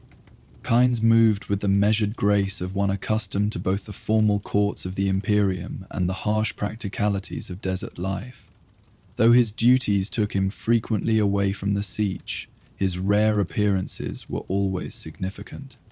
He approached the 4 young people who had completed their verse of passage, studying each with keen eyes that missed nothing. "I regret missing the ceremony itself," he said, his voice carrying the subtle accent of one born off-world yet speaking the language of the desert with respect and fluency. "But I am told it was most memorable." His gaze lingered on Liette, who felt a strange resonance as their eyes met, a sense of recognition that transcended their limited previous interactions. She had been named in his honor, as were many Fremen children, acknowledging his work toward the dream of transforming Arrakis into a paradise of flowing water and green growth. "Young Liette," he addressed her directly, "I understand your verse spoke of visions and patterns seen from above. Perhaps someday you will join me in my work, to see our world from perspectives few are privileged to witness." The invitation, casual yet carrying unmistakable weight, sent a ripple of surprise through those close enough to overhear. For Kynes to single out a child, even one who had just completed her verse of passage, was unusual. For him to suggest future collaboration was unprecedented. Before Liette could formulate a response appropriate to the honor being offered, Kynes had moved on, speaking briefly to each of the other young people before engaging with the Siege leadership on matters of apparent urgency. The moment passed, yet Liette felt its significance settle into her awareness like a stone dropping into deep water, creating ripples that would continue long after the initial impact. The celebration gradually wound down as the hour grew late, families retreating to their quarters to rest before the inevitable return to daily responsibilities with the coming dawn. Liet and Stilgar walked together through the quieting passages of the siege, their companionable silence containing all that needed to be said between siblings who understood each other's minds. In their family chamber as they prepared for sleep, Stilgar finally spoke. "Kyan sees something in you." Liet considered this as she arranged her sleeping mat. "Perhaps he simply responded to the imagery in my verse. His work involves seeing patterns from above, after all." "Perhaps," Stilgar conceded, though his tone suggested skepticism. "Or perhaps he recognizes in you something of himself, the ability to perceive what others cannot, to imagine what might be rather than merely what is." Liet settled onto her mat, suddenly aware of the profound exhaustion that followed intense emotional experience. "Whatever path opens before me," she murmured, echoing her brother's earlier words, "I will walk it with truth, as I promised in my verse." Stilgar's only response was a soft sound of agreement as he extinguished the chamber's small light, plunging the space into the complete darkness that was the natural state of their underground home. As Liet drifted towards sleep, echoes of her dream vision returned, not with the vivid intensity of the original experience, but with a gentle, reassuring presence, like familiar music heard from a distance. In that space between wakefulness and dreams, she found herself once again standing on endless sand, but now the experience carried no sense of isolation or vulnerability. Instead, she felt connected to something vast yet intimate, mysterious yet fundamentally knowable. The patterns she had glimpsed from above now seemed to flow through her, rather than existing separate from her awareness. The voice that was not a voice returned, whispering through her consciousness. "The seeing continues. The passage is not an ending, but a beginning." As sleep claimed her completely, Liet carried these words with her into dreams that, while less dramatically visionary than before, nonetheless contained that same sense of profound connection to the living desert and its most magnificent embodiment, Shai Hulud. The great worm moved through her dreams not as a frightening presence but as a guide, leading her toward understandings that her waking mind could not yet fully comprehend, but that her spirit recognized as essential truths waiting to be discovered. In the darkness of the Sietch, as most of its inhabitants slept, similar dreams visited others who had been present for Liet's recitation. Subtle echoes of her visions spreading through the collective unconscious of the community like spice essence permeating the air they breathed. The Sayadina Raymalo, not fully asleep but resting in the light trance state that her advanced years often brought in place of deeper slumber, sensed these ripples of shared dreaming and smiled in the darkness of her private chamber. "The water flows where it will," she whispered to no one and everyone, acknowledging the currents of change that moved beneath the surface of their structured existence. "And sometimes it carves new channels through the hardest stone." Far beneath the sleeping Sietch, deep in the most ancient layers of desert rock, microscopic organisms continued their patient work, capturing stray moisture, breaking down minerals, gradually transforming the very composition of Arrakis in a process so slow that no single human lifetime could perceive its progress, yet so inevitable that its ultimate outcome was written into the planet's destiny. Like the vision in Liet's dream, these changes followed patterns that made sense only when viewed from a perspective beyond ordinary human perception, the perspective of planets and epochs, rather than individuals and moments. Yet in the small connections, a young girl's dream, a community's ritual, an elder's recognition, a planet's slow transformation, lay the seeds of future possibility, each seemingly insignificant element contributing to the vast pattern that would, in time, reshape not just a world, but a universe.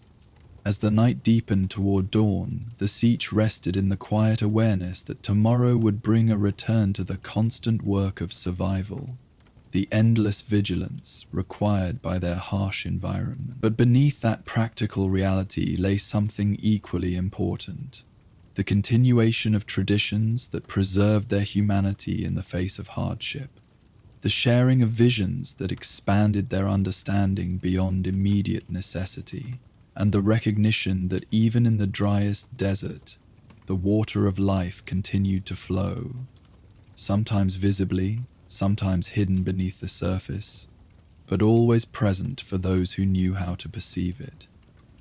In her dreams, Liette walked alongside Shai-Hulud, no longer afraid, no longer separate, but moving in harmony with the great rhythm of Arrakis itself, a rhythm that had existed long before human feet touched its sands and would continue long after their brief presence had passed into myth and memory. This was the deepest truth revealed by her verse of passage, not that she had changed, but that she had recognized her unchanging connection to something eternal. And in that recognition lay both perfect peace and the seed of all meaningful action, the paradox at the heart of Fremen existence, which her simple, dream-inspired verse had somehow managed to capture and share, adding one more grain to the ever-shifting dunes of their collective wisdom. The invitation had come unexpectedly, carried on the lips of a young messenger who spoke the words with such precision that Amir knew they had been memorized exactly as given. The elders extend water sharing to you at tomorrow's new moon. The old Siege awaits your presence when the second shadow crosses the southern marker. Amir had stood perfectly still, momentarily forgetting the maintenance work on his stillsuit filter as the significance of the message registered. The monthly tea ceremony of the elders was not a gathering one simply heard about. It was experienced, and only by invitation. At 35, he was at least 2 decades younger than the youngest regular participant, making the summons all the more surprising. "Do you have a response?" the messenger asked, a girl of perhaps 12 who maintained the formal bearing of one entrusted with important communications. "Tell them I am honored beyond words," Amir replied, working to keep his voice steady. "I will follow the shadow's guidance tomorrow." But the girl nodded once, her duty complete, and slipped away with the silent efficiency that all Fremen children learned almost before they could walk. Left alone in his small work area, Amir stared at the dismantled stillsuit components without seeing them, his mind racing with questions. Why him? He held no position of particular authority within the Siege. His work as a water engineer was respected but hardly unique. He had fought when needed, as all Fremen men did, but was not counted among the most accomplished warriors. What had prompted the elders to include him in their most private ritual? That night, sleep came fitfully as Amir's thoughts circled endlessly around the invitation and its possible meanings. The tea ceremony was spoken of in hushed tones by those few who had participated, not from any prohibition against discussion, but from the apparent difficulty of capturing its essence in words. "It cannot be described, only experienced," was the common refrain when younger Fremen pressed for details. Morning brought the usual activities of Siege life: water accounting, equipment maintenance, food preparation and training, all moving to the precise rhythms established over generations of desert survival. Amir completed his duties with outward focus but inner distraction, his awareness repeatedly drifting to the approaching ceremony.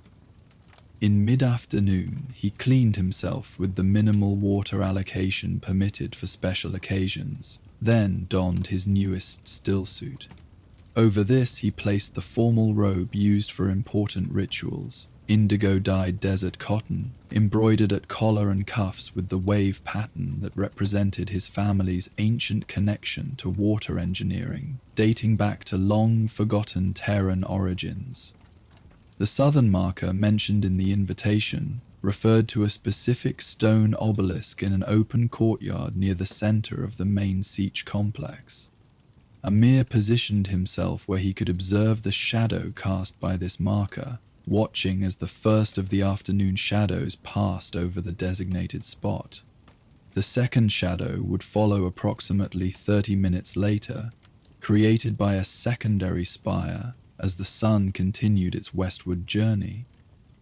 As he waited, an elderly woman named Mitha approached, her movements deliberate but not frail, her face a testament to decades of desert living.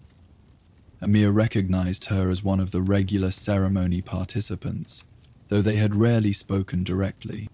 "You seem concerned, young Amir," she observed, standing beside him to watch the creeping shadow. "Not concerned," he corrected gently, "but uncertain. I do not know why I have been invited." Mitha's weathered face creased in a smile. "If you knew already, there would be no purpose in your coming." Before he could ask what she meant, Mitha gestured toward the marker.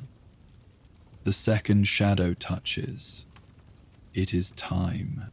Together they walked in silence through winding passages that led deeper into the siege, beyond the commonly used chambers and tunnels.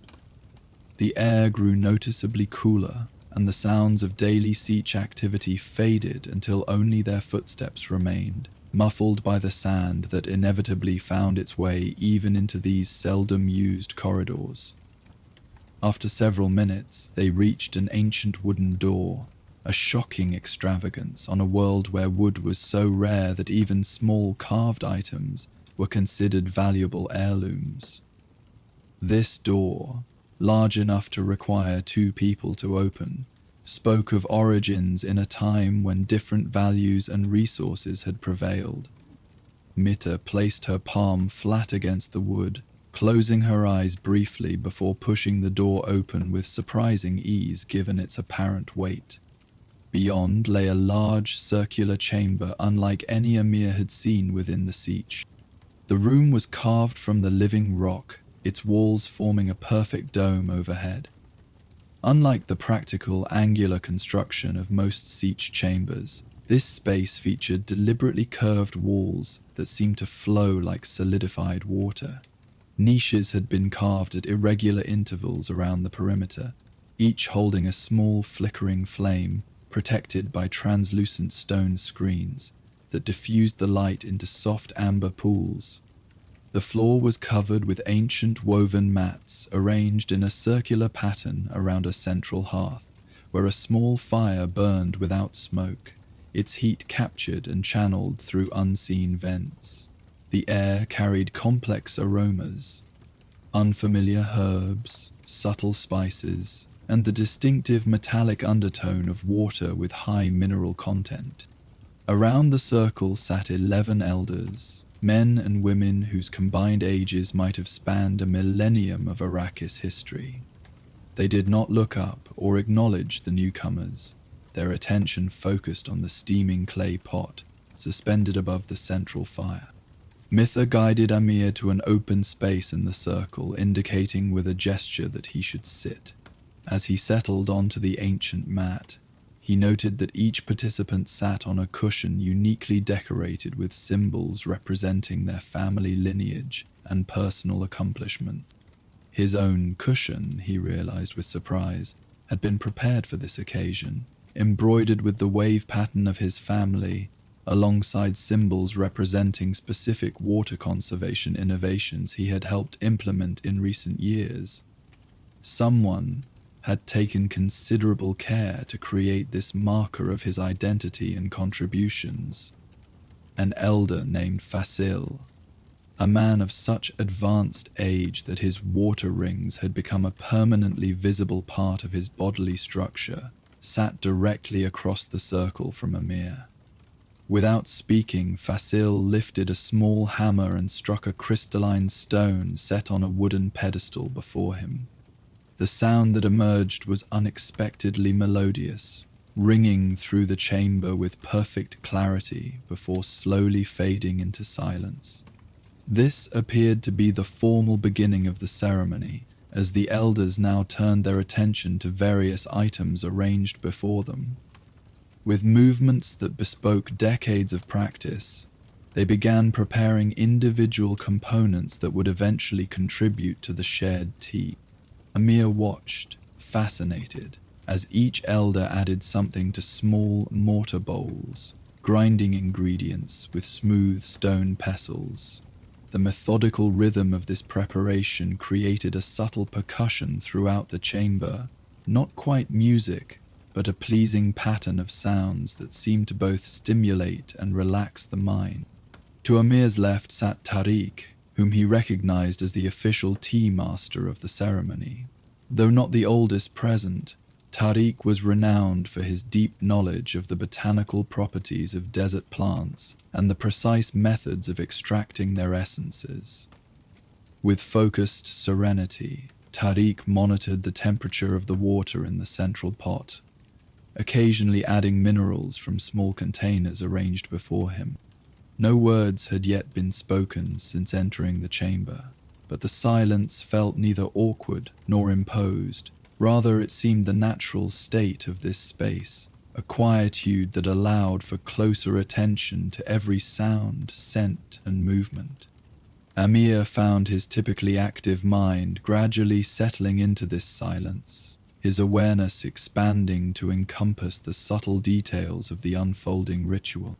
After what might have been 15 minutes of preparation, Tariq made a simple gesture with his right hand, fingers extending outward before curling inward toward his palm. In response, each elder transferred their ground ingredients into small, carved wooden bowls and passed them clockwise around the circle until every contribution had moved through every hand and returned to its originator. When the bowls completed their journey, Tariq stood and approached the central pot. With deliberate movements, he removed it from its suspension above the fire and placed it on a stone platform designed to maintain its temperature without additional heating. From a carved box beside his cushion, he withdrew 12 cups, each unique in design but similar in size, approximately the volume of a cupped palm, the traditional measure for personal water allocation in times of scarcity.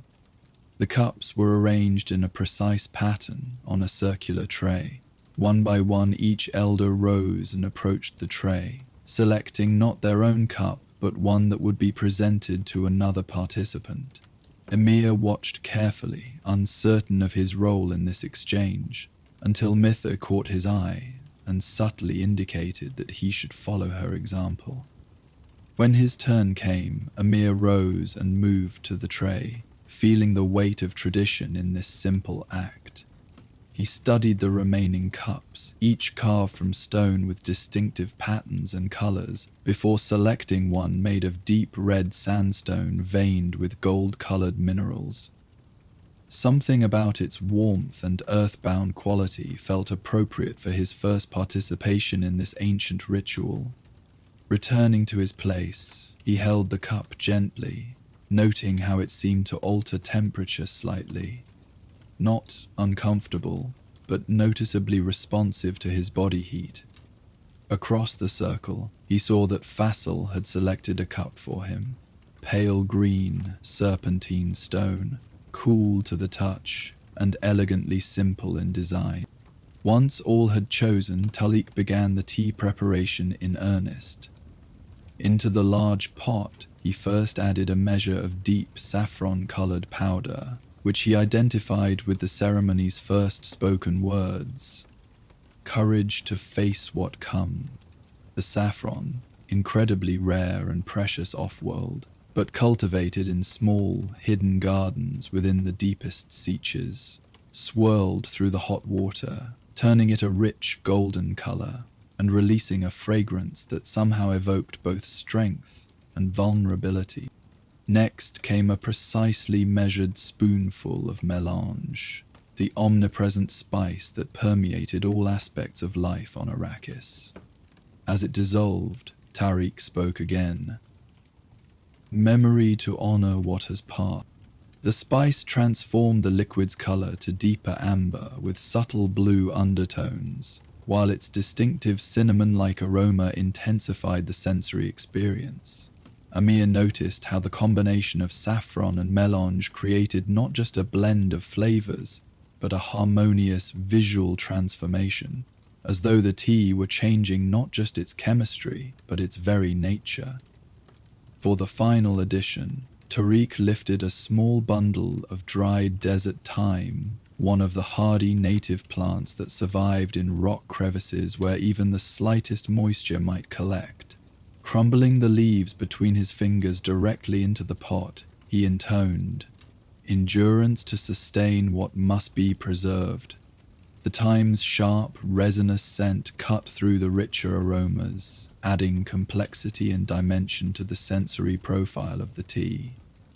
Its addition caused a momentary swirling pattern on the surface of the liquid, concentric circles that expanded and contracted before settling into stillness once more. With the primary infusion complete, Tariq lifted a ladle carved from fossilized sandworm tooth, an object of such rarity and significance that Amir had to consciously control his expression of surprise. With this ceremonial instrument, Tariq carefully filled each cup held by the participants, the thin stream of amber liquid catching the light from the niched flames as it flowed. When each cup had been filled, Tariq returned to his place in the circle, lifting his own vassal in a gesture that prompted the others to do the same. No toast was spoken, none seemed necessary. Instead, the elders simply brought the cups to their lips in unison, taking the first sip with eyes closed, in an attitude of complete presence and awareness. Amir followed their example, allowing the hot liquid to pass his lips with mindful attention. The flavor was unlike anything he had experienced. Complex layers of bitter, sweet, earthy, and aromatic notes that seemed to evolve with each moment of contact.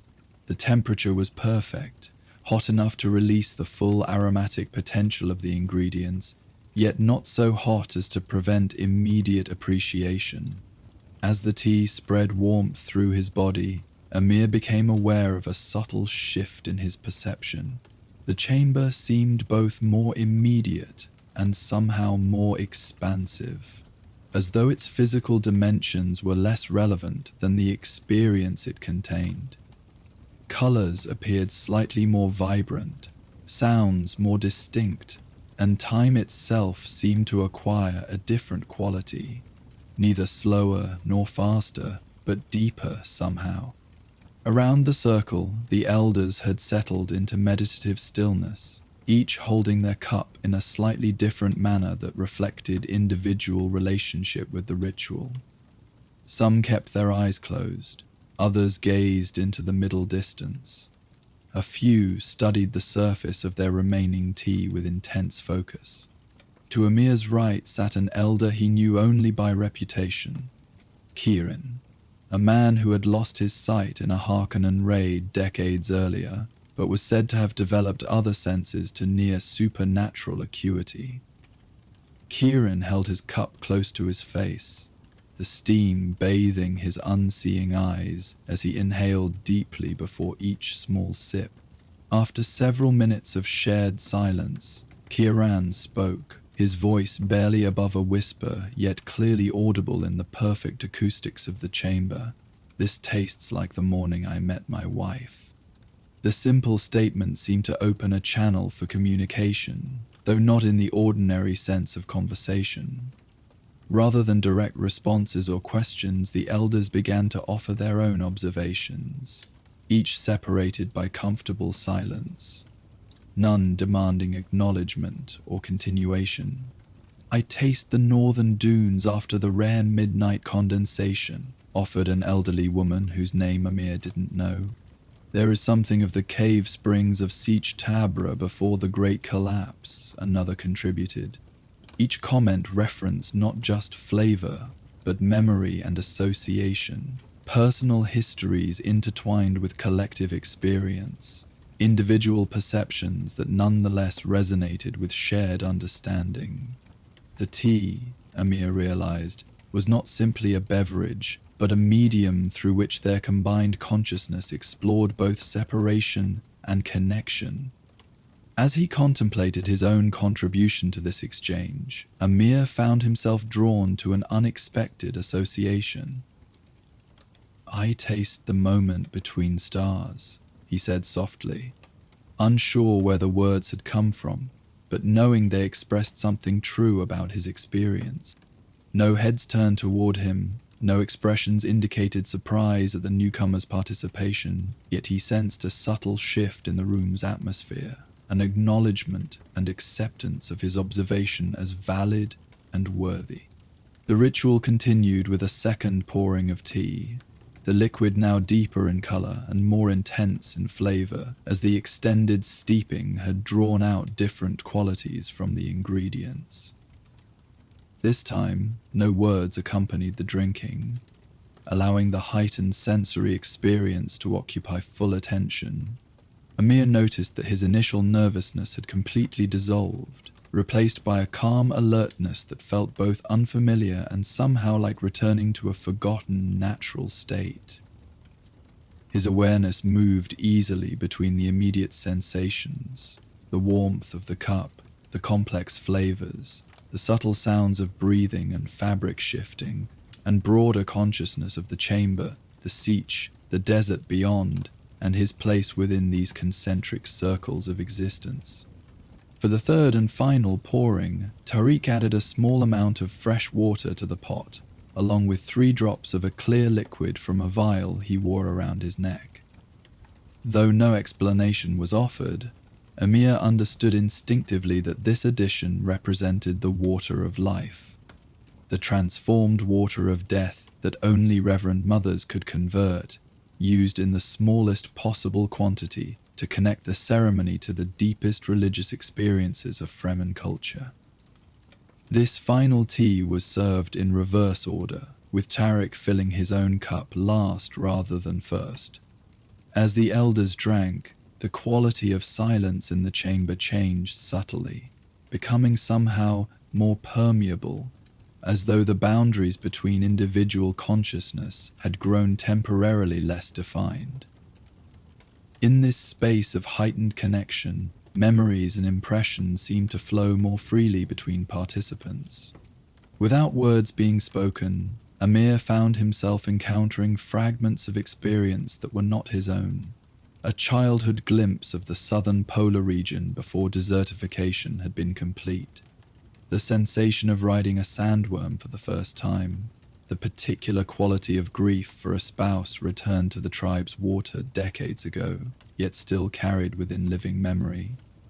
These impressions came not as invasions, but as offerings, shared experiences that expanded his understanding of what it meant to be Fremen, to be human, to be a conscious participant in the ongoing life of Arrakis.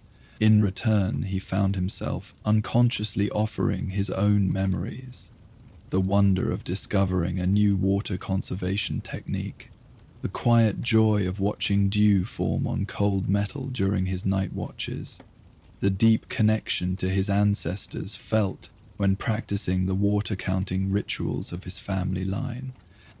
How long this communion lasted, Amir couldn't have said. Time had surrendered its usual structure, expanding and contracting according to the depth of experience rather than the movement of external measures. Eventually, however, Fasil again struck the crystalline stone, its clear tone drawing attention back to the shared physical space and signaling a transition in the ceremony. One by one, beginning with the eldest participant, each person spoke a single phrase, not planned or performative, but arising from the shared experience and their place within it. Water preserved returns as blessing. The tribe's strength flows through each vessel. Between heartbeats, eternity whispers. We remember those who thirsted that we might drink. The smallest moisture captured serves the greatest purpose. When Amir's turn came, he spoke from the center of his experience. In stillness, the pattern reveals itself. Tarek, as tea master, offered the final observation. What we share can never be lost. With these words, a subtle shift occurred in the formal structure of the gathering. The ceremony itself was complete, yet no one moved to leave. Instead, the space transitioned to one of quiet conversation, with participants turning to their neighbors or addressing remarks across the circle. Unlike the intense communion of the tea sharing, this interaction followed more ordinary social patterns, though still marked by the heightened awareness and connection established during the ritual.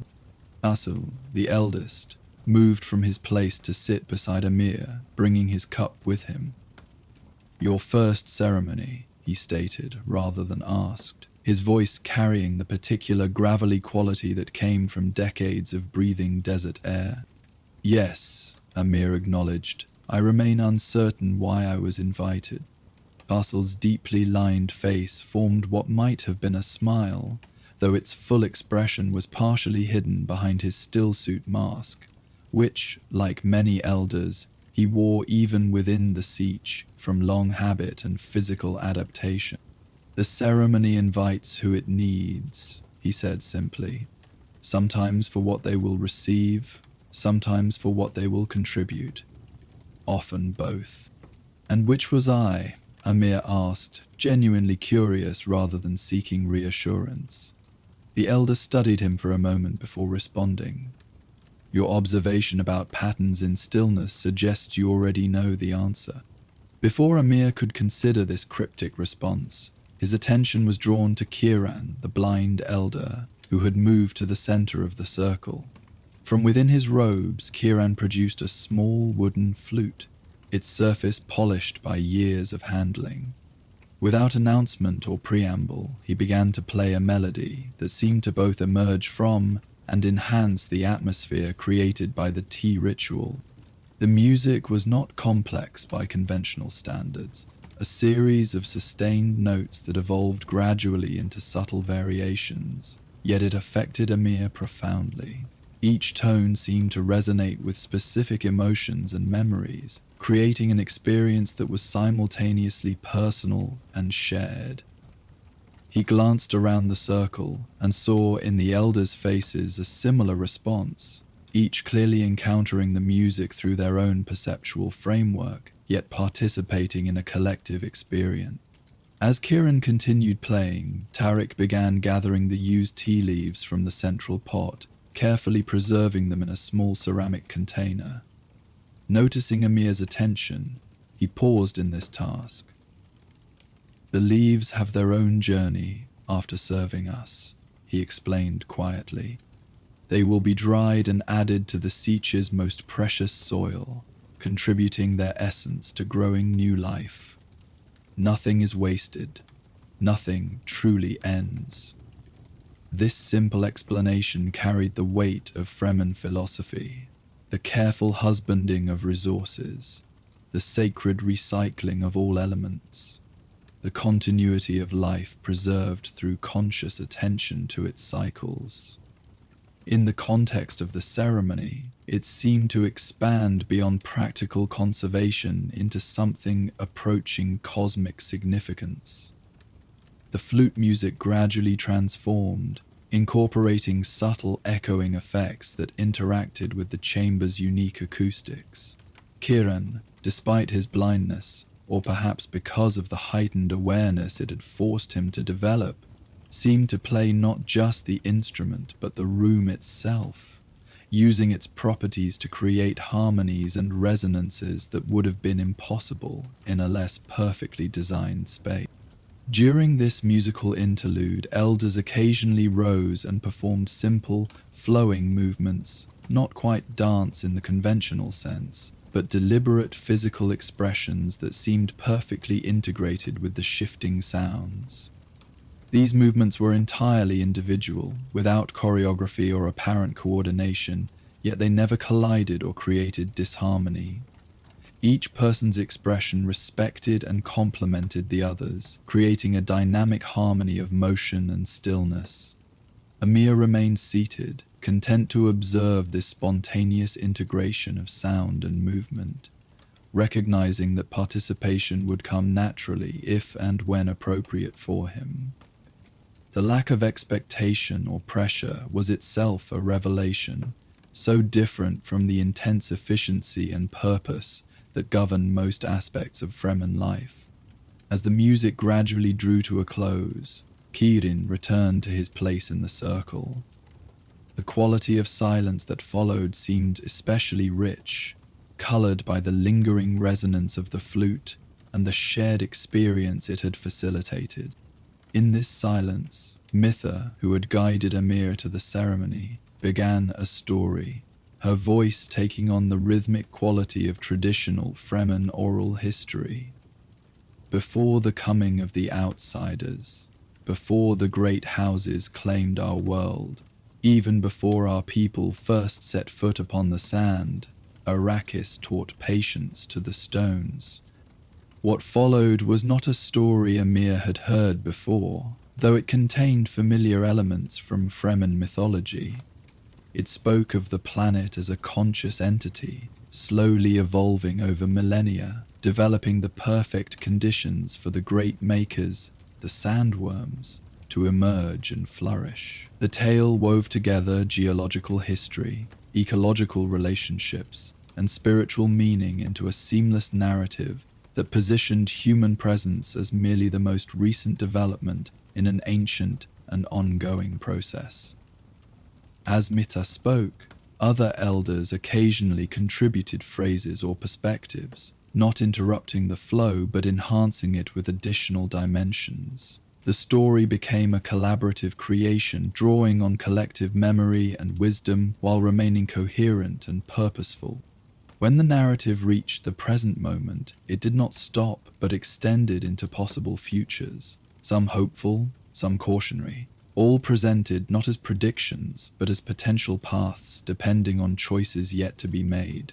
Throughout these speculative extensions, the central theme remained constant, the deep relationship between the Fremen and their desert home, a partnership of mutual adaptation and respect rather than conquest or submission. The story's conclusion returned to its beginning, completing a circle that suggested continuity rather than finality. And so the stones continue to learn patience, the sand continues to embrace change, and we continue to listen to their teaching. In the silence that followed, Amir felt a profound sense of temporal expansion, as though he had briefly stepped outside the narrow confines of individual human lifespan to glimpse the broader rhythms of planetary existence. This perspective shift was both humbling and exhilarating, diminishing personal concerns while enhancing appreciation for being part of something vast and meaningful.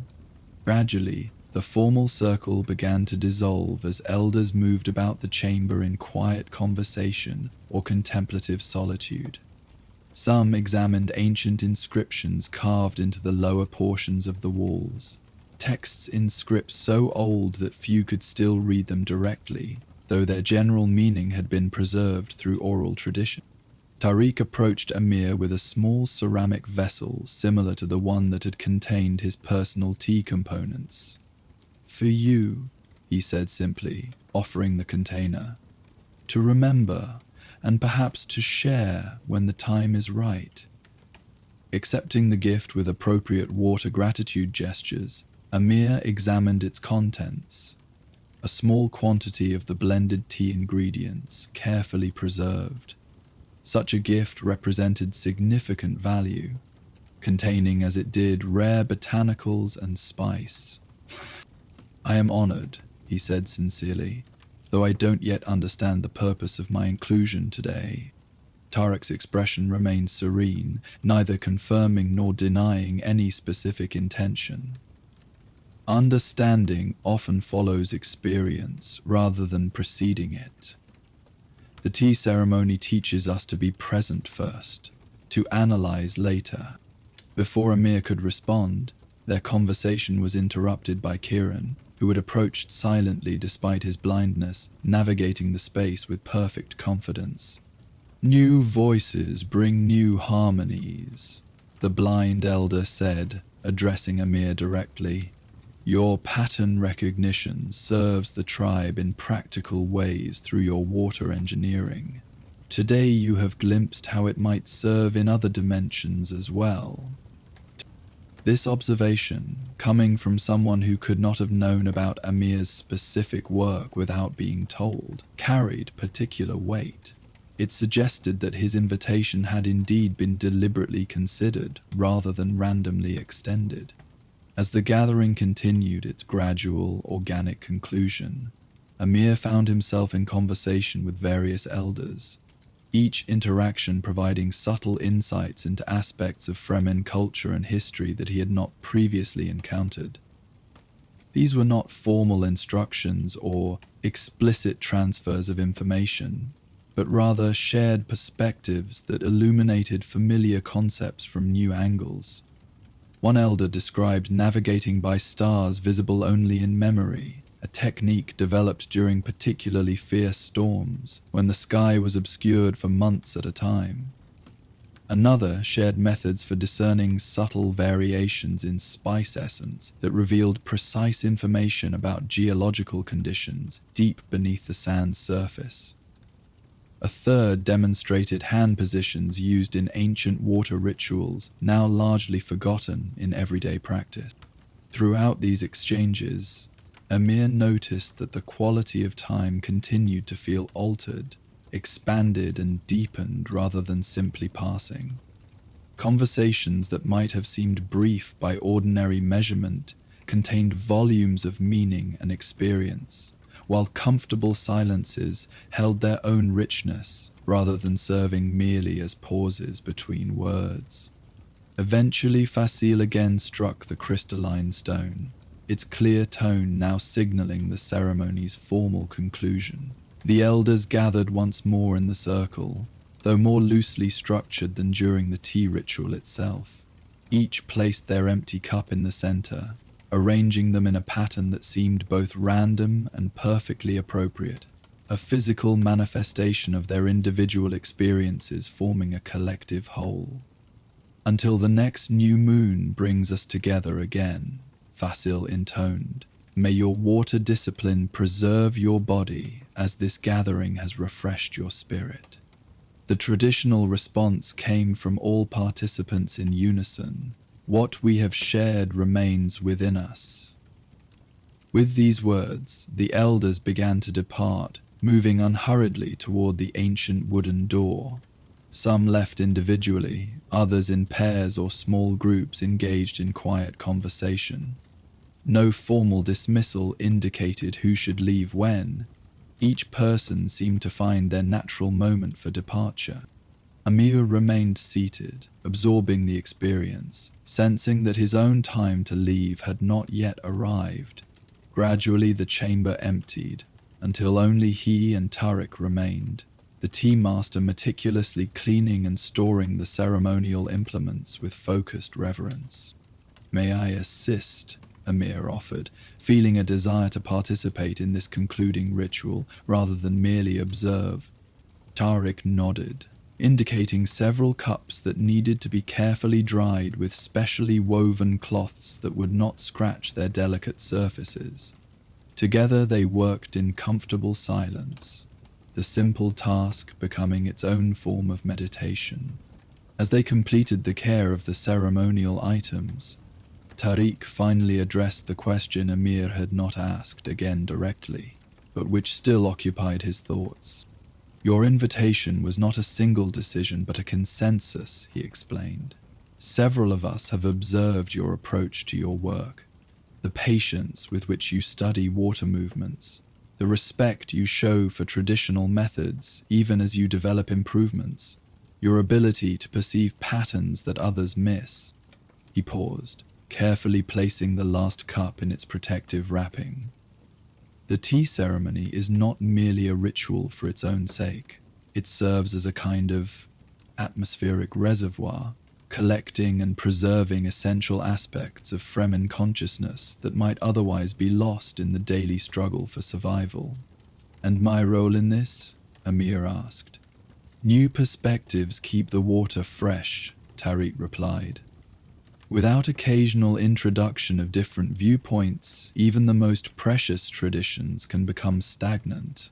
Your particular way of seeing, technical yet respectful, innovative yet grounded, offers something our circle needs." This explanation, while still somewhat enigmatic, provided enough clarity to satisfy Amir's immediate questions. The invitation had not been arbitrary or merely honorary. It represented genuine recognition of something he contributed to the community, perhaps something he himself had not fully recognized. "Will I be invited to return?" he asked, immediately regretting the presumption in the question. Tariq showed no offense, however.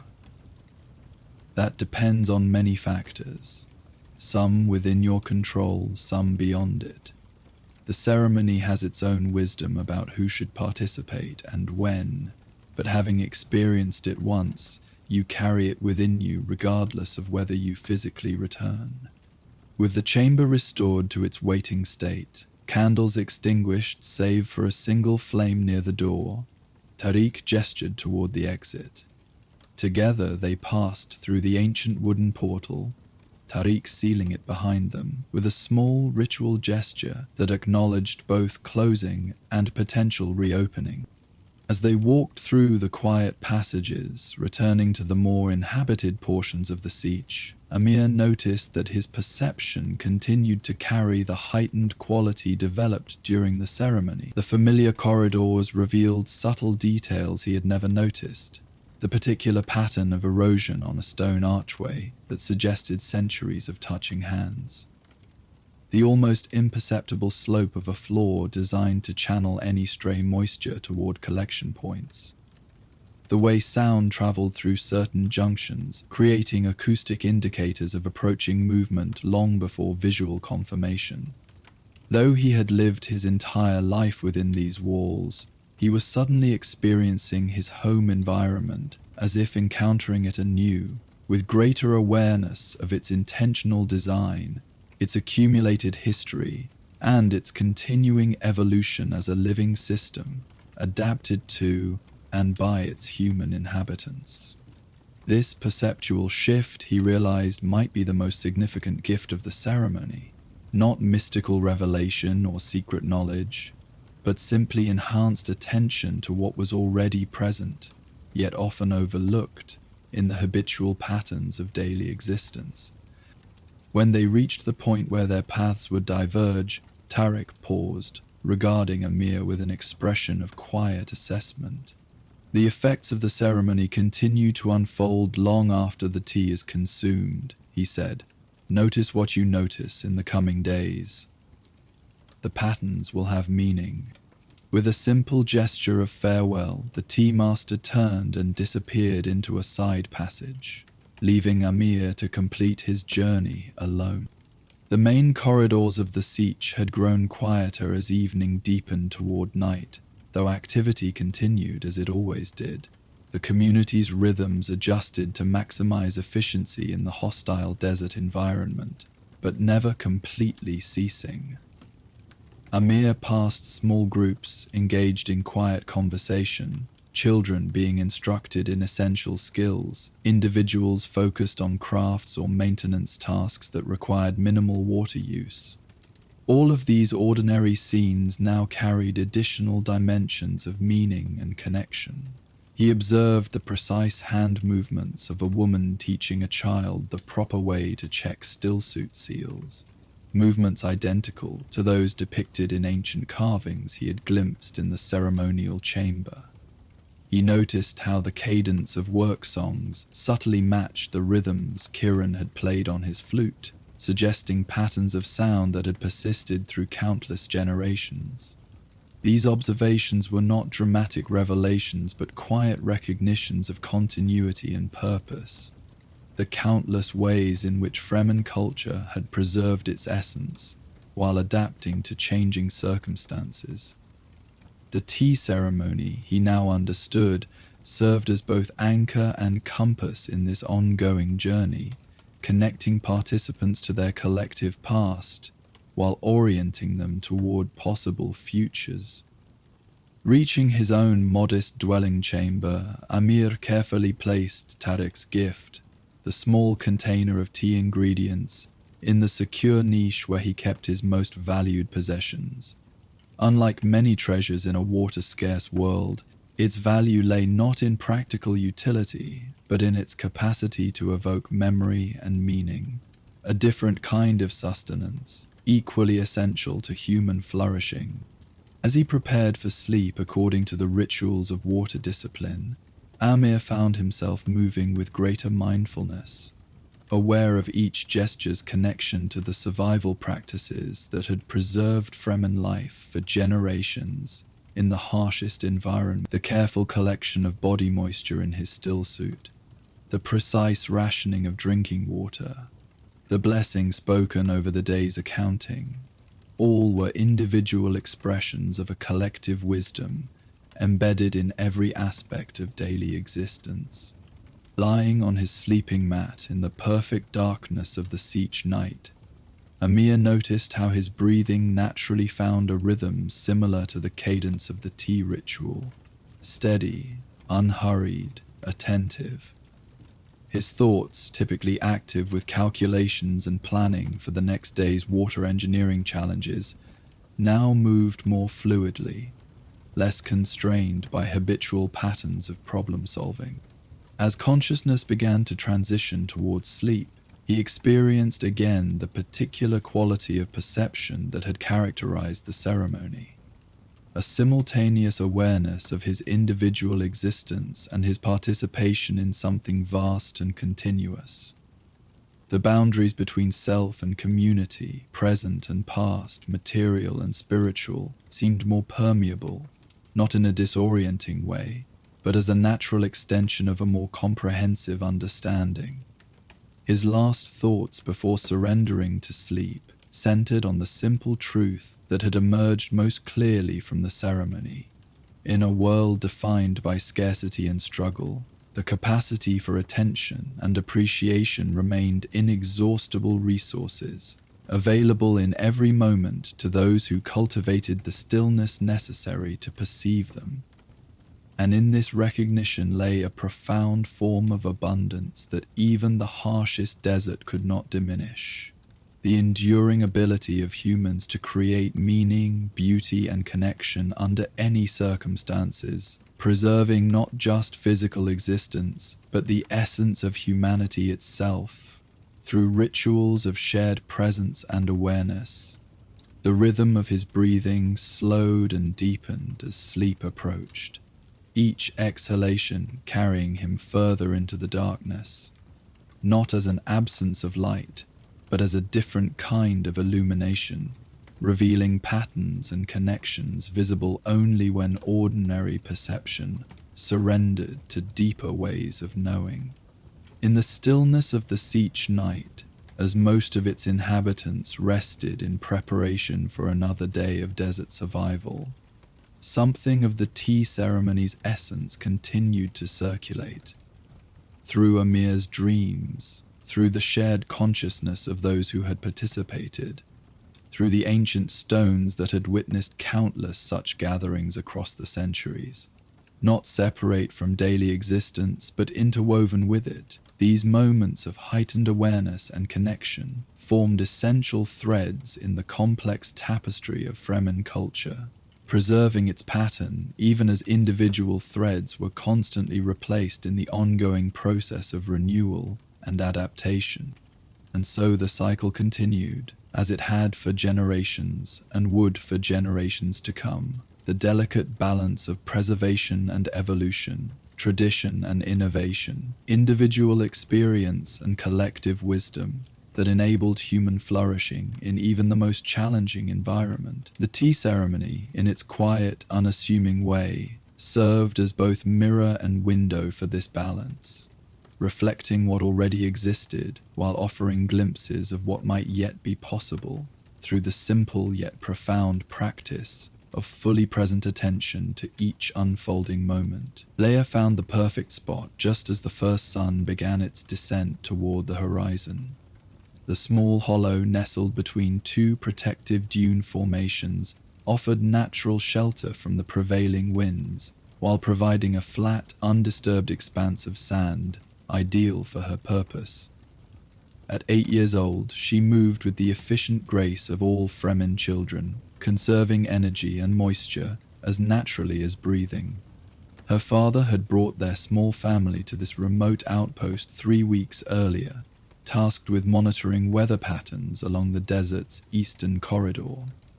The temporary settlement consisted of just 4 families, each assigned specific duties in service to Siege Tabra's ongoing efforts to map safe travel routes that avoided both sandworm activity and Harkonnen. While the adults focused on their specialized tasks, the children were expected to assist with basic maintenance duties and continue their educations through daily lessons conducted by whichever adult could be spared from more essential work. Today, however, was rest day. The one day in each 10-day cycle when only critical monitoring continued, allowing community members precious time for personal pursuits. Leia had awaited this opportunity since discovering her grandmother's small wooden box hidden among their transported belongings.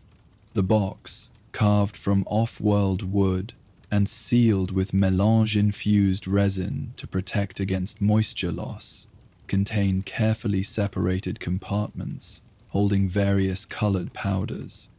"These were your grandmother's sand painting pigments," her mother had explained when Leia discovered the treasure. She was known throughout 3 sieges for her skill with ephemeral art. Leia had never met her grandmother, who had returned her water to the tribe 5 years before Leia's birth. Yet stories of the woman's artistic gifts had been part of family lore for as long as she could remember. The discovery of the actual materials her grandmother had used created an unexpected connection across time, a tangible link to the ancestor whose blood flowed in her veins. Now, with the box carefully nestled in the special pocket she had sewn into her child-sized stillsuit, Leia surveyed her chosen location with critical assessment. The hollow's shape created a natural wind barrier on 3 sides, while the overhanging lip of the larger dune provided additional protection from above. The sand here was fine-grained and relatively uniform, ideal for detailed work according to the instructions her mother had shared from her own childhood memories of watching Leia's grandmother at work. With methodical care, Leia began preparing her workspace. First, she removed a small spray bottle, another precious family heirloom, this one crafted from resilient plastic salvaged from some ancient technological relic. The bottle contained a carefully measured amount of water mixed with fixative derived from spice residue, creating a liquid that would temporarily bind the sand grains without wasting precious moisture. Following her mother's instructions, she lightly mist a circular area approximately the diameter of her outstretched arms. The fine spray activated the natural minerals in the sand, slightly darkening its color while providing a more adhesive surface for the coming artwork. She waited patiently as the mist was absorbed, using the time to organize her grandmother's pigments beside her workspace. Each compartment in the wooden box contained powder ground from different natural materials found throughout Arrakis. Some were mineral-based, others derived from rare plant materials, and several incorporated varying concentrations of spice that had been exposed to different processing techniques to create distinct hues. The most precious, a deep blue, with in-blue that mirrored the eyes of spice addiction, occupied the smallest compartment and would be used with particular care. As the prepared sand reached the perfect moisture level, Leia began her creation. Unlike traditional paintings that built upon a base surface, Sand painting in the Fremen tradition worked directly with the desert itself, adding, subtracting, and manipulating the existing sand, alongside introduced pigments to create images that existed in harmony with their environment. She started by tracing the basic outline of her composition with her fingertip, a circular mandala-like pattern that would represent the cycles of water on Arrakis. The central point would depict a drop of moisture, with expanding rings representing its journey through various states and containers: human body, still suit, humidity trap, storage basin, plant life, atmosphere, and eventually returning to its original form. Working outward from this center, Leia began adding the colored pigments using a set of small tools fashioned from thin sandworm tooth fragments, another inheritance from her grandmother. These delicate implements allowed precise application and blending of the colored powders with the underlying sand. For the central water droplet, she used a mixture of white gypsum powder with the tiniest pinch of the precious blue spice derivative. As she worked this mixture into the sand, the resulting color seemed to shimmer slightly, creating an illusion of moisture that was entirely appropriate to its subject. The first ring, representing the human body's containment of water, she colored with a warm sienna derived from iron-rich clay deposits found near the shield wall. Into this, she carefully worked tiny flecks of amber-colored resin that caught the light like microscopic water droplets, symbolizing the precious moisture contained within living tissue. For each subsequent ring, she selected colors and textures that evoked the essence of that phase in water's journey: the dark protective gray of stillsuit materials, the gleaming efficiency of metal collection basins, the hopeful green of carefully tended plant life in hidden siege gardens, the ethereal translucence of atmospheric moisture barely visible against the sky. As she worked, the twin suns continued their descent, their changing angle casting evolving shadows across her creation. Rather than fighting these natural changes in lighting, Leia incorporated them into her design, adjusting certain elements to work in harmony with the gradually shifting illumination. Time seemed to lose its ordinary structure as she focused entirely on the emerging artwork. The disciplined awareness of time that was essential to desert survival temporarily receded, replaced by the timeless flow state of creative immersion. Her hands moved with increasing confidence, making intuitive adjustments that went beyond her mother's remembered instructions into the realm of personal artistic voice. The first indication that evening approached came when Leia noticed a small desert fox observing her work from atop a nearby ridge. The creature, called a kit fox by off-worlders but known to Fremen as Afalar, watched with unusual attentiveness, its large ears occasionally twitching in response to inaudible sounds carried on the gentle evening breeze. Leia acknowledged the fox with a small nod, unsurprised by its presence. Desert folklore held that the Afalar were specially attuned to human creativity, drawn to witness moments when people shaped the world around them through art or music or story. Some even believed the small creatures carried memories of such events, back to the spirits of ancestors who wished to witness the continuing cultural life of their descendants. "You're welcome to watch, small cousin," she murmured, using the traditional form of address for desert creatures who shared the harsh environment without threatening human survival. "Perhaps you'll remember this for my grandmother." As if in response, the fox settled into a more comfortable position, wrapping its plumed tail around its body while maintaining its attentive posture. Its presence felt companionable rather than intrusive, an appreciative audience for the unfolding creation. With the main structural elements of her sand painting established, Leia began the more detailed work of adding symbolic patterns within each ring. Into the stillsuit layer, she worked tiny geometric shapes representing mechanical efficiency and human ingenuity. The collection basin ring received patterns suggesting movement and flow. The plant life section emerged as intricate representations of desert plants, rendered in varying shades of spice-infused pigments. As the last direct sunlight faded from the sky, leaving only the lingering illumination of dusk, Leia reached into another special pocket and withdrew a small glow globe. This personal light source, a birthday gift from her father, provided gentle illumination without the harsh shadows that might interfere with her detailed work.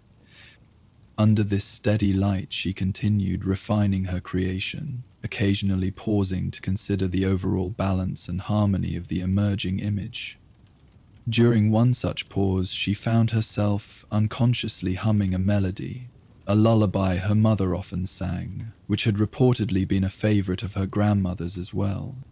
The simple tune, built around the 5-tone scale traditional to ancient Fremen music, carried both melancholy and comfort in its gentle cadence. As she hummed, Leia's attention remained on her artwork, which was why she initially didn't trust her eyes when a subtle movement rippled across the sand painting's surface. She blinked, thinking fatigue might be causing visual distortions after such extended concentration, but when she resumed humming, the movement recurred, unmistakable this time. A small section of colored sand near the painting's center seemed to shift slightly, the patterns reorganizing themselves in subtle response to the musical vibrations. Rather than alarm, Leia felt a surge of reverent wonder. She had heard stories of such phenomena, sand paintings that danced in response to sound or shifting air currents, or even the focused attention of their creators. Such occurrences were rare but significant in Fremen cultural tradition, interpreted as signs of ancestral approval and participation in the creative act. "Grandmother?" she whispered, the hummed melody momentarily suspended. The movement ceased with the silence, the sand patterns holding their new configuration, slightly but noticeably different from what her fingers had created. With deliberate care, Leia resumed humming, watching intently as she continued, adding detail to the outermost ring of her composition. The movement returned, subtle ripples of sand grains shifting into new arrangements that somehow enhanced rather than disrupted the original design.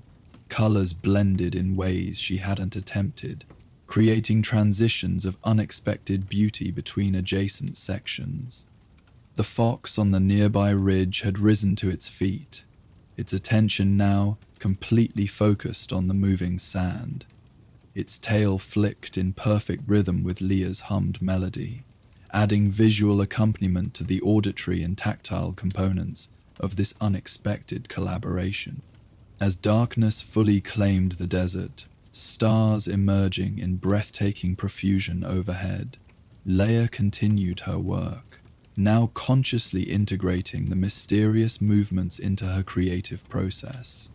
Rather than controlling every aspect of the design, she began to work more responsively, adding elements that seemed to invite further dancing from the animated sand.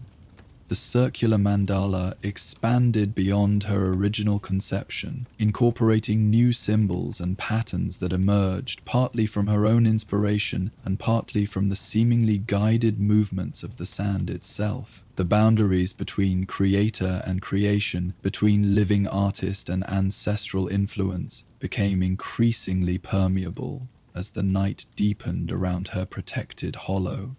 Leia lost all track of time in this creative communion. Her awareness expanded to include both precise attention to minute details and broader consciousness of the vast desert night surrounding her. The usually rigid separation between self and environment, essential for survival in the harsh desert, temporarily dissolved into a more fluid experience of interconnection. She might have continued indefinitely had not a sudden gust of wind, stronger than any previous breeze, swept across the dune top above her, sending a small cascade of fresh sand into her sheltered workspace. This minor disruption broke her concentrated focus, bringing awareness of physical discomfort back into her consciousness. Her legs had stiffened from maintaining the same position for so long, and her stillsuit indicators showed it was past time for moisture recycling maintenance. With reluctance, she recognized that her work session must conclude. The sand painting had evolved far beyond her initial vision into something simultaneously more complex and more harmonious, a visual representation not just of water's journey, but of the interconnected cycles that sustained all life on Arrakis. As she carefully packed away her grandmother's pigments and tools, Leia hummed the lullaby once more, watching as a final series of subtle movements rippled across the sand painting's surface. When the song ended, the sand stilled completely, the finished creation glowing with subtle luminescence in the globe's gentle light. "Thank you, grandmother," she whispered, performing the small ritual gesture of water respect toward the artwork. "Your hands guided mine tonight." The fox still watched from its ridge perch, seemingly reluctant to depart before the human child. Leia acknowledged it with another respectful nod before preparing to return to the outpost. Her family would be concerned if she remained absent much longer, despite the relative safety of this nearby location. As she stood, stretching her stiffened limbs, a sound from the darkness beyond her small circle of light caused her to freeze in habitual caution. Years of training in desert survival had instilled instantaneous response to unexpected stimuli, particularly sounds that might indicate human or animal presence.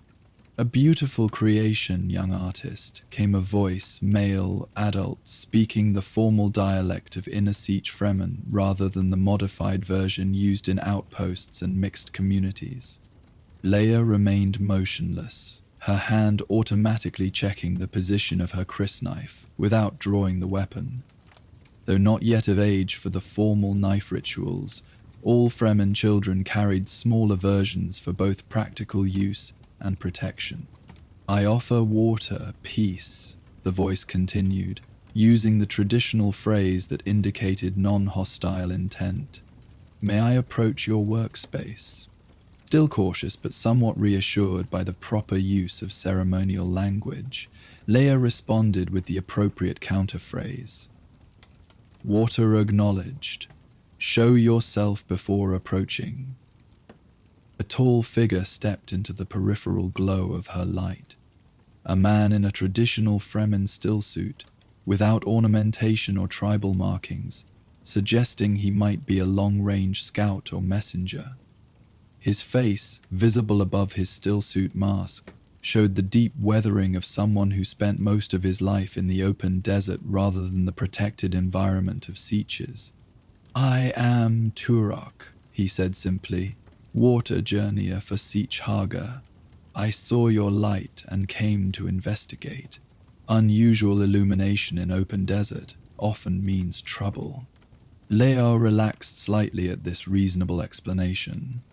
Water journeyers were respected travelers who maintained connections between distant siege communities, carrying both physical water shipments for emergency balancing of resources and the metaphorical water of information exchange.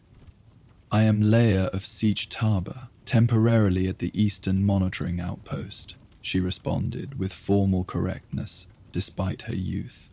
"The light is only my glow globe for artwork creation. No danger signals intended." The man nodded, then gestured toward her sand painting with a question in his expression. Leia hesitated only briefly before nodding permission for closer inspection. Water journeyers were universally granted certain privileges of access due to their essential role in Fremen society, and refusing reasonable requests without cause would dishonor both her family and Siege. Turok approached respectfully, careful to maintain sufficient distance from the artwork to avoid disturbing it with his movements. He studied the circular creation for several long moments, his expression shifting from casual interest to deeper appreciation as he recognized the complexity and symbolism incorporated into the design. "This is not the work of a child," he finally said, genuine wonder evident in his voice. "This has the mastery of a lifetime of practice." "My grandmother guides my hands," Leia explained simply, sensing no need to elaborate on the mysterious movements she had witnessed. Either he would understand the cultural context of her statement, or he wouldn't. Both responses would be informative. The water journeyer nodded slowly, his eyes still moving across the intricate patterns of colored sand. "Mara of the Seven Circles," he said quietly. "She was your grandmother?" Leia felt a shock of surprise that this stranger would know her grandmother's ceremonial name, a title earned through creating 7 consecutive sand paintings of such merit that they were documented in Siege memory before the inevitable desert winds reclaimed them. "You knew her?" she asked, unable to disguise the eagerness in her voice. Turok smiled faintly, the expression visible mostly in the crinkling around his eyes. "Not directly," he admitted, "but my mother was water-friend to her in their youth. She often spoke of Mara's ability to make sand move with her thoughts alone." This confirmation of her grandmother's similar gift both startled and comforted Leia. What she had experienced was not imagination or fatigue-induced hallucination, but a genuine connection to familial artistic heritage. "The painting danced when I hummed her lullaby," she said simply, no longer concerned about sounding fanciful. Turok nodded as though this information merely confirmed what he already suspected. "The old ones say that when your art moves of its own accord, your ancestors are watching, perhaps even participating." He gestured toward the fox, which remained in its attentive posture on the ridgeline. "And it seems you have a traditional witness as well." The comfortable understanding between them, strangers connected through cultural knowledge and shared appreciation, created a moment of quiet communion in the vast desert night. After respectful silence, Turok reached into a secured pocket of his still suit and withdrew a small object. "Among water journeyers, we carry story tokens to leave with those who show exceptional hospitality or worthiness," he explained, offering the item for her inspection. "This one has traveled with me for many years, but I believe it now belongs with you." The token was a small disc carved from fossilized sandworm tooth, approximately the size of a child's palm. On one side, intricate spiral patterns had been etched and filled with colored resins that caught the light in a manner reminiscent of her sand painting's most vibrant sections. On the reverse, miniature Fremen symbols told a story that would require careful study to fully interpret. "I cannot accept such value," Leia protested automatically, though her fingers longed to trace the beautiful patterns on the token's surface. "Value flows where it belongs," Turok countered, using another traditional phrase that effectively overruled her objection. "Besides, this particular token carries a pattern very similar to your creation tonight. The resonance is too strong to ignore." He placed the disc in her reluctant hand, closing her fingers around it with gentle firmness. "You reminded me of my mother's dreams," he said simply.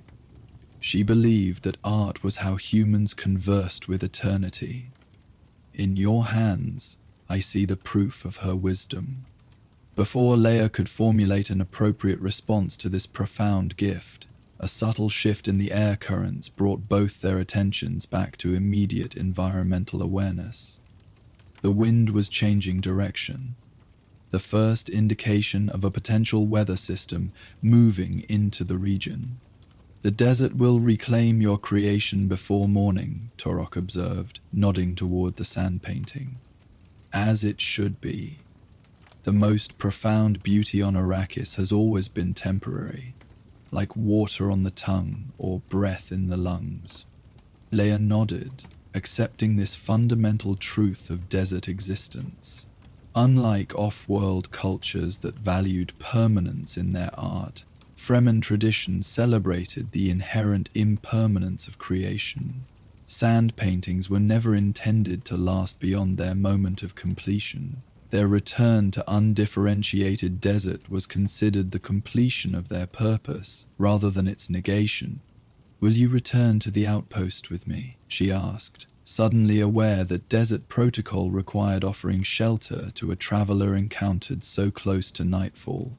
Turok shook his head. "My path lies southward tonight.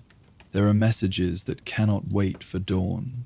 He glanced at the increasingly active movement of air currents around them. "You should return quickly. This changing wind speaks of pressure systems in conflict." With efficient movements born of lifelong desert discipline, Leia secured her grandmother's pigment box and tools within her stillsuit pockets. The glow globe she dimmed to its lowest setting, sufficient to light her path back to the outpost without wasting precious energy. Before departing, she took one final moment to commit her creation to memory, not just its visual appearance, but the feeling of connection it had generated. The sand painting glowed softly in the fading light, its colors momentarily intensified as another subtle ripple of movement passed across its surface. A final acknowledgement of the imminent separation between artist and artwork. "May your water flow clearly," Turok offered in traditional farewell. "And yours remain protected in your rings," Leia responded automatically, completing the exchange. With mutual nods of respect, they departed in opposite directions. The water journeyer disappearing into the vast darkness toward the southern desert, Leia making her way carefully along the sheltered path that led back to the temporary human settlement. As she walked, the story token seemed to warm against her palm, its physical presence a tangible reminder of the evening's experiences. The weight of her grandmother's pigment box against her side provided additional reassurance, connecting her simultaneously to personal lineage and broader cultural heritage. The outpost appeared as a small cluster of soft lights nestled against the base of a prominent rock formation. Human presence made deliberately unobtrusive in the vast desert landscape. As Leia approached, she could discern individual figures moving around the central area, where the community typically gathered for evening water accounting and information sharing. Her mother spotted her first, moving quickly to meet her with the particular combination of relief and admonishment that characterized Fremen parental concern. "The wind changes direction," she said simply, helping Leia remove sand that had accumulated on her outer stillsuit layer during the return journey. "We feared you might be caught far from shelter. I found perfect space for sand painting," Leia explained, knowing this would communicate both her location and activity to her mother's understanding. Grandmother's pigments worked beautifully. Something in her tone must have conveyed more than the simple statement, as her mother studied her face with sudden attentiveness. "You experienced something," she said, not a question, but a recognition. "The sand danced," Leia confirmed quietly, using the traditional phrase for the rare phenomenon. "When I hummed the water circle lullaby." Her mother's eyes widened slightly, the Fremen equivalent of dramatic surprise. "Truly? The actual movement?" Leia nodded solemnly. "And I met a water journeyer who knew of grandmother. He gave me this." She opened her hand to reveal the story token, its detailed carvings now partially illuminated by the outpost's ambient lighting. With reverent care, her mother accepted the token for closer examination, turning it slowly to observe the patterns etched into both sides. "This is very old," she murmured. "The style of markings belongs to at least 3 generations past, a significant gift for a water journeyer to part with." "He said I reminded him of his mother's dreams," Leia explained, still uncertain of the full meaning behind those words but sensing their importance. Her mother returned the token with a nod of acknowledgement. "Then you must honor both his gift and his insight. Come. Your father will want to hear of this." They joined the small gathering where the outpost's 4 families had congregated for evening water accounting. The ritual, performed daily regardless of location or circumstances, maintained the discipline and awareness essential to desert survival. Each family reported their water usage, production, and conservation metrics, with adjustments made to ensure equitable distribution of this most precious resource. As the newest and youngest member of the temporary community, Leia would normally have remained silent during such proceedings. Tonight, however, after the formal accounting was complete, her father surprised her by asking her to share her experience with the gathering. "My daughter has encountered sacred movement in her art," he announced, using formal phrasing that indicated the cultural significance of what might otherwise seem merely childish imagination. The community should hear this. Put on the spot, but bolstered by the token's solid presence in her hand, Leia recounted her experience, the preparation of the sand painting, the mysterious movements that occurred when she hummed her grandmother's lullaby, the appearance of the fox witness, and finally the encounter with the water journeyer, who had validated these occurrences through his own cultural knowledge. The adults listened with the focused attention Fremen applied to all matters involving potential spiritual or ancestral connection. When she finished her account, several nodded thoughtfully, while others made small gestures of acknowledgement, the understated Fremen equivalent of more demonstrative reactions. "Such experiences strengthen the water bonds between generations," observed Kynes, the oldest member of their temporary community and its nominal leader. "They remind us that our existence extends beyond our visible forms, just as water moves between seen and unseen states without ceasing to be itself." This philosophical observation, typical of the elders' tendency to find deeper meaning in natural phenomena, prompted thoughtful nods from the gathered adults. To Leia's surprise, Kynes then addressed her directly, his weathered face serious but kind. "Did you make mental record of your creation's pattern?" he asked, referring to the Fremen practice of memorizing significant designs or symbols for later reproduction and sharing. "Yes, Elder," she confirmed. "I can reproduce the essential structure and movements." "Good. Tomorrow, when light permits, please create a simplified version on recording film." He gestured toward the community's shared equipment stores where limited supplies of previous materials were maintained for documenting significant observations or events. Such manifestations should be preserved in Siege memory. This request, effectively elevating her childish artistic experiment to the status of culturally significant event, left Leia momentarily speechless. Her father placed a supportive hand on her shoulder, the pressure communicating his pride more effectively than words.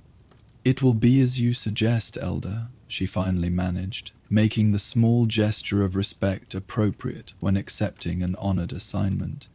With this matter settled, the gathering dispersed to their individual shelters for the night rest period. As her family prepared for sleep according to the careful protocols of water discipline, Leia found her thoughts returning repeatedly to the sand painting she had left behind in the protected hollow. By now, the strengthening winds would have begun their work of reclamation, gradually erasing the carefully placed pigments and patterns. By morning, little if any trace would remain visible to casual observation. This knowledge brought no sadness, only a deep appreciation for the temporary nature of the experience and the permanent imprint it had left within her memory and understanding. As she settled onto her sleeping mat, the story token placed carefully beside her, Leah found herself humming the water circle lullaby once more. In the darkness of their temporary shelter, with her eyes closed against the minimal ambient light, she could almost see the sand painting continuing its subtle dance, the patterns shifting and evolving even as the physical creation returned to undifferentiated desert.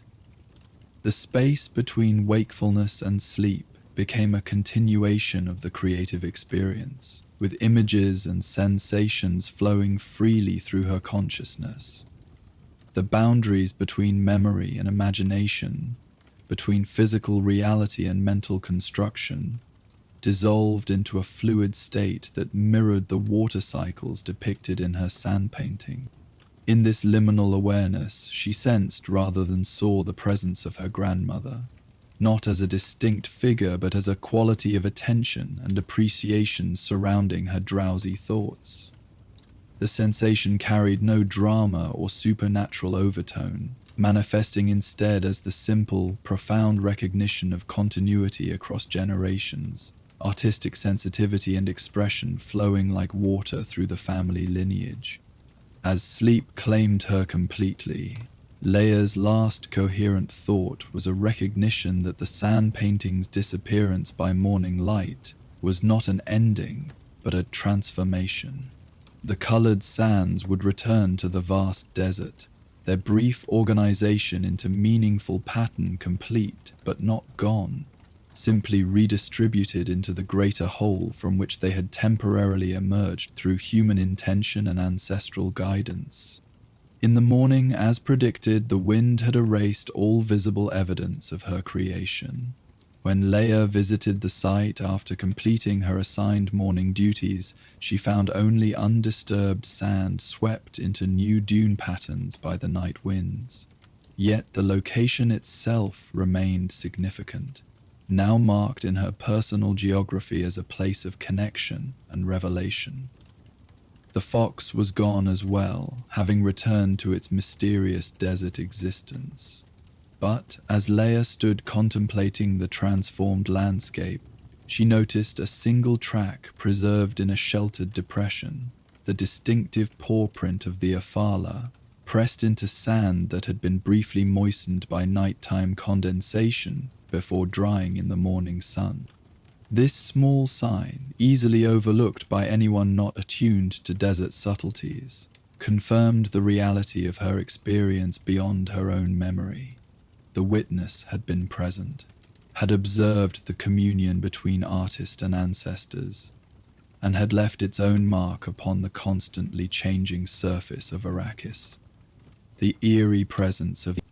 Later that day, as requested by Elder Kynes, Leia created a scaled reproduction of her sand painting on precious recording film, meticulously documenting both the original design and the changes that had occurred during its mysterious movement. The process of translation from memory to permanent record required significant concentration, yet she found the details remained remarkably clear in her mind, preserved not simply as visual information but as embodied knowledge that flowed through her fingers onto the recording medium. When completed, this documentation would join the vast collection of cultural artifacts maintained within Sietch Tabba's secure archives, a permanent record of temporary beauty, evidence of the continuing dialogue between Fremen and their harsh but beloved planetary home. That evening, as the community gathered for water accounting, Leia noticed a subtle difference in how the adults regarded her. Nothing was said directly. Fremen culture valued restraint in personal interactions, but she sensed a shift in their perception.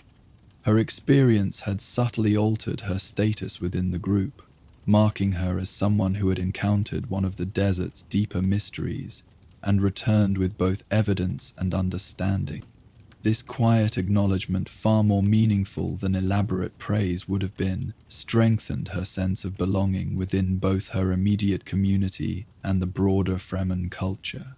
The water bonds that connected individuals to family, family to siege, and siege to the planetary struggle for survival, had become more tangible through her artistic communion with ancestor and environment.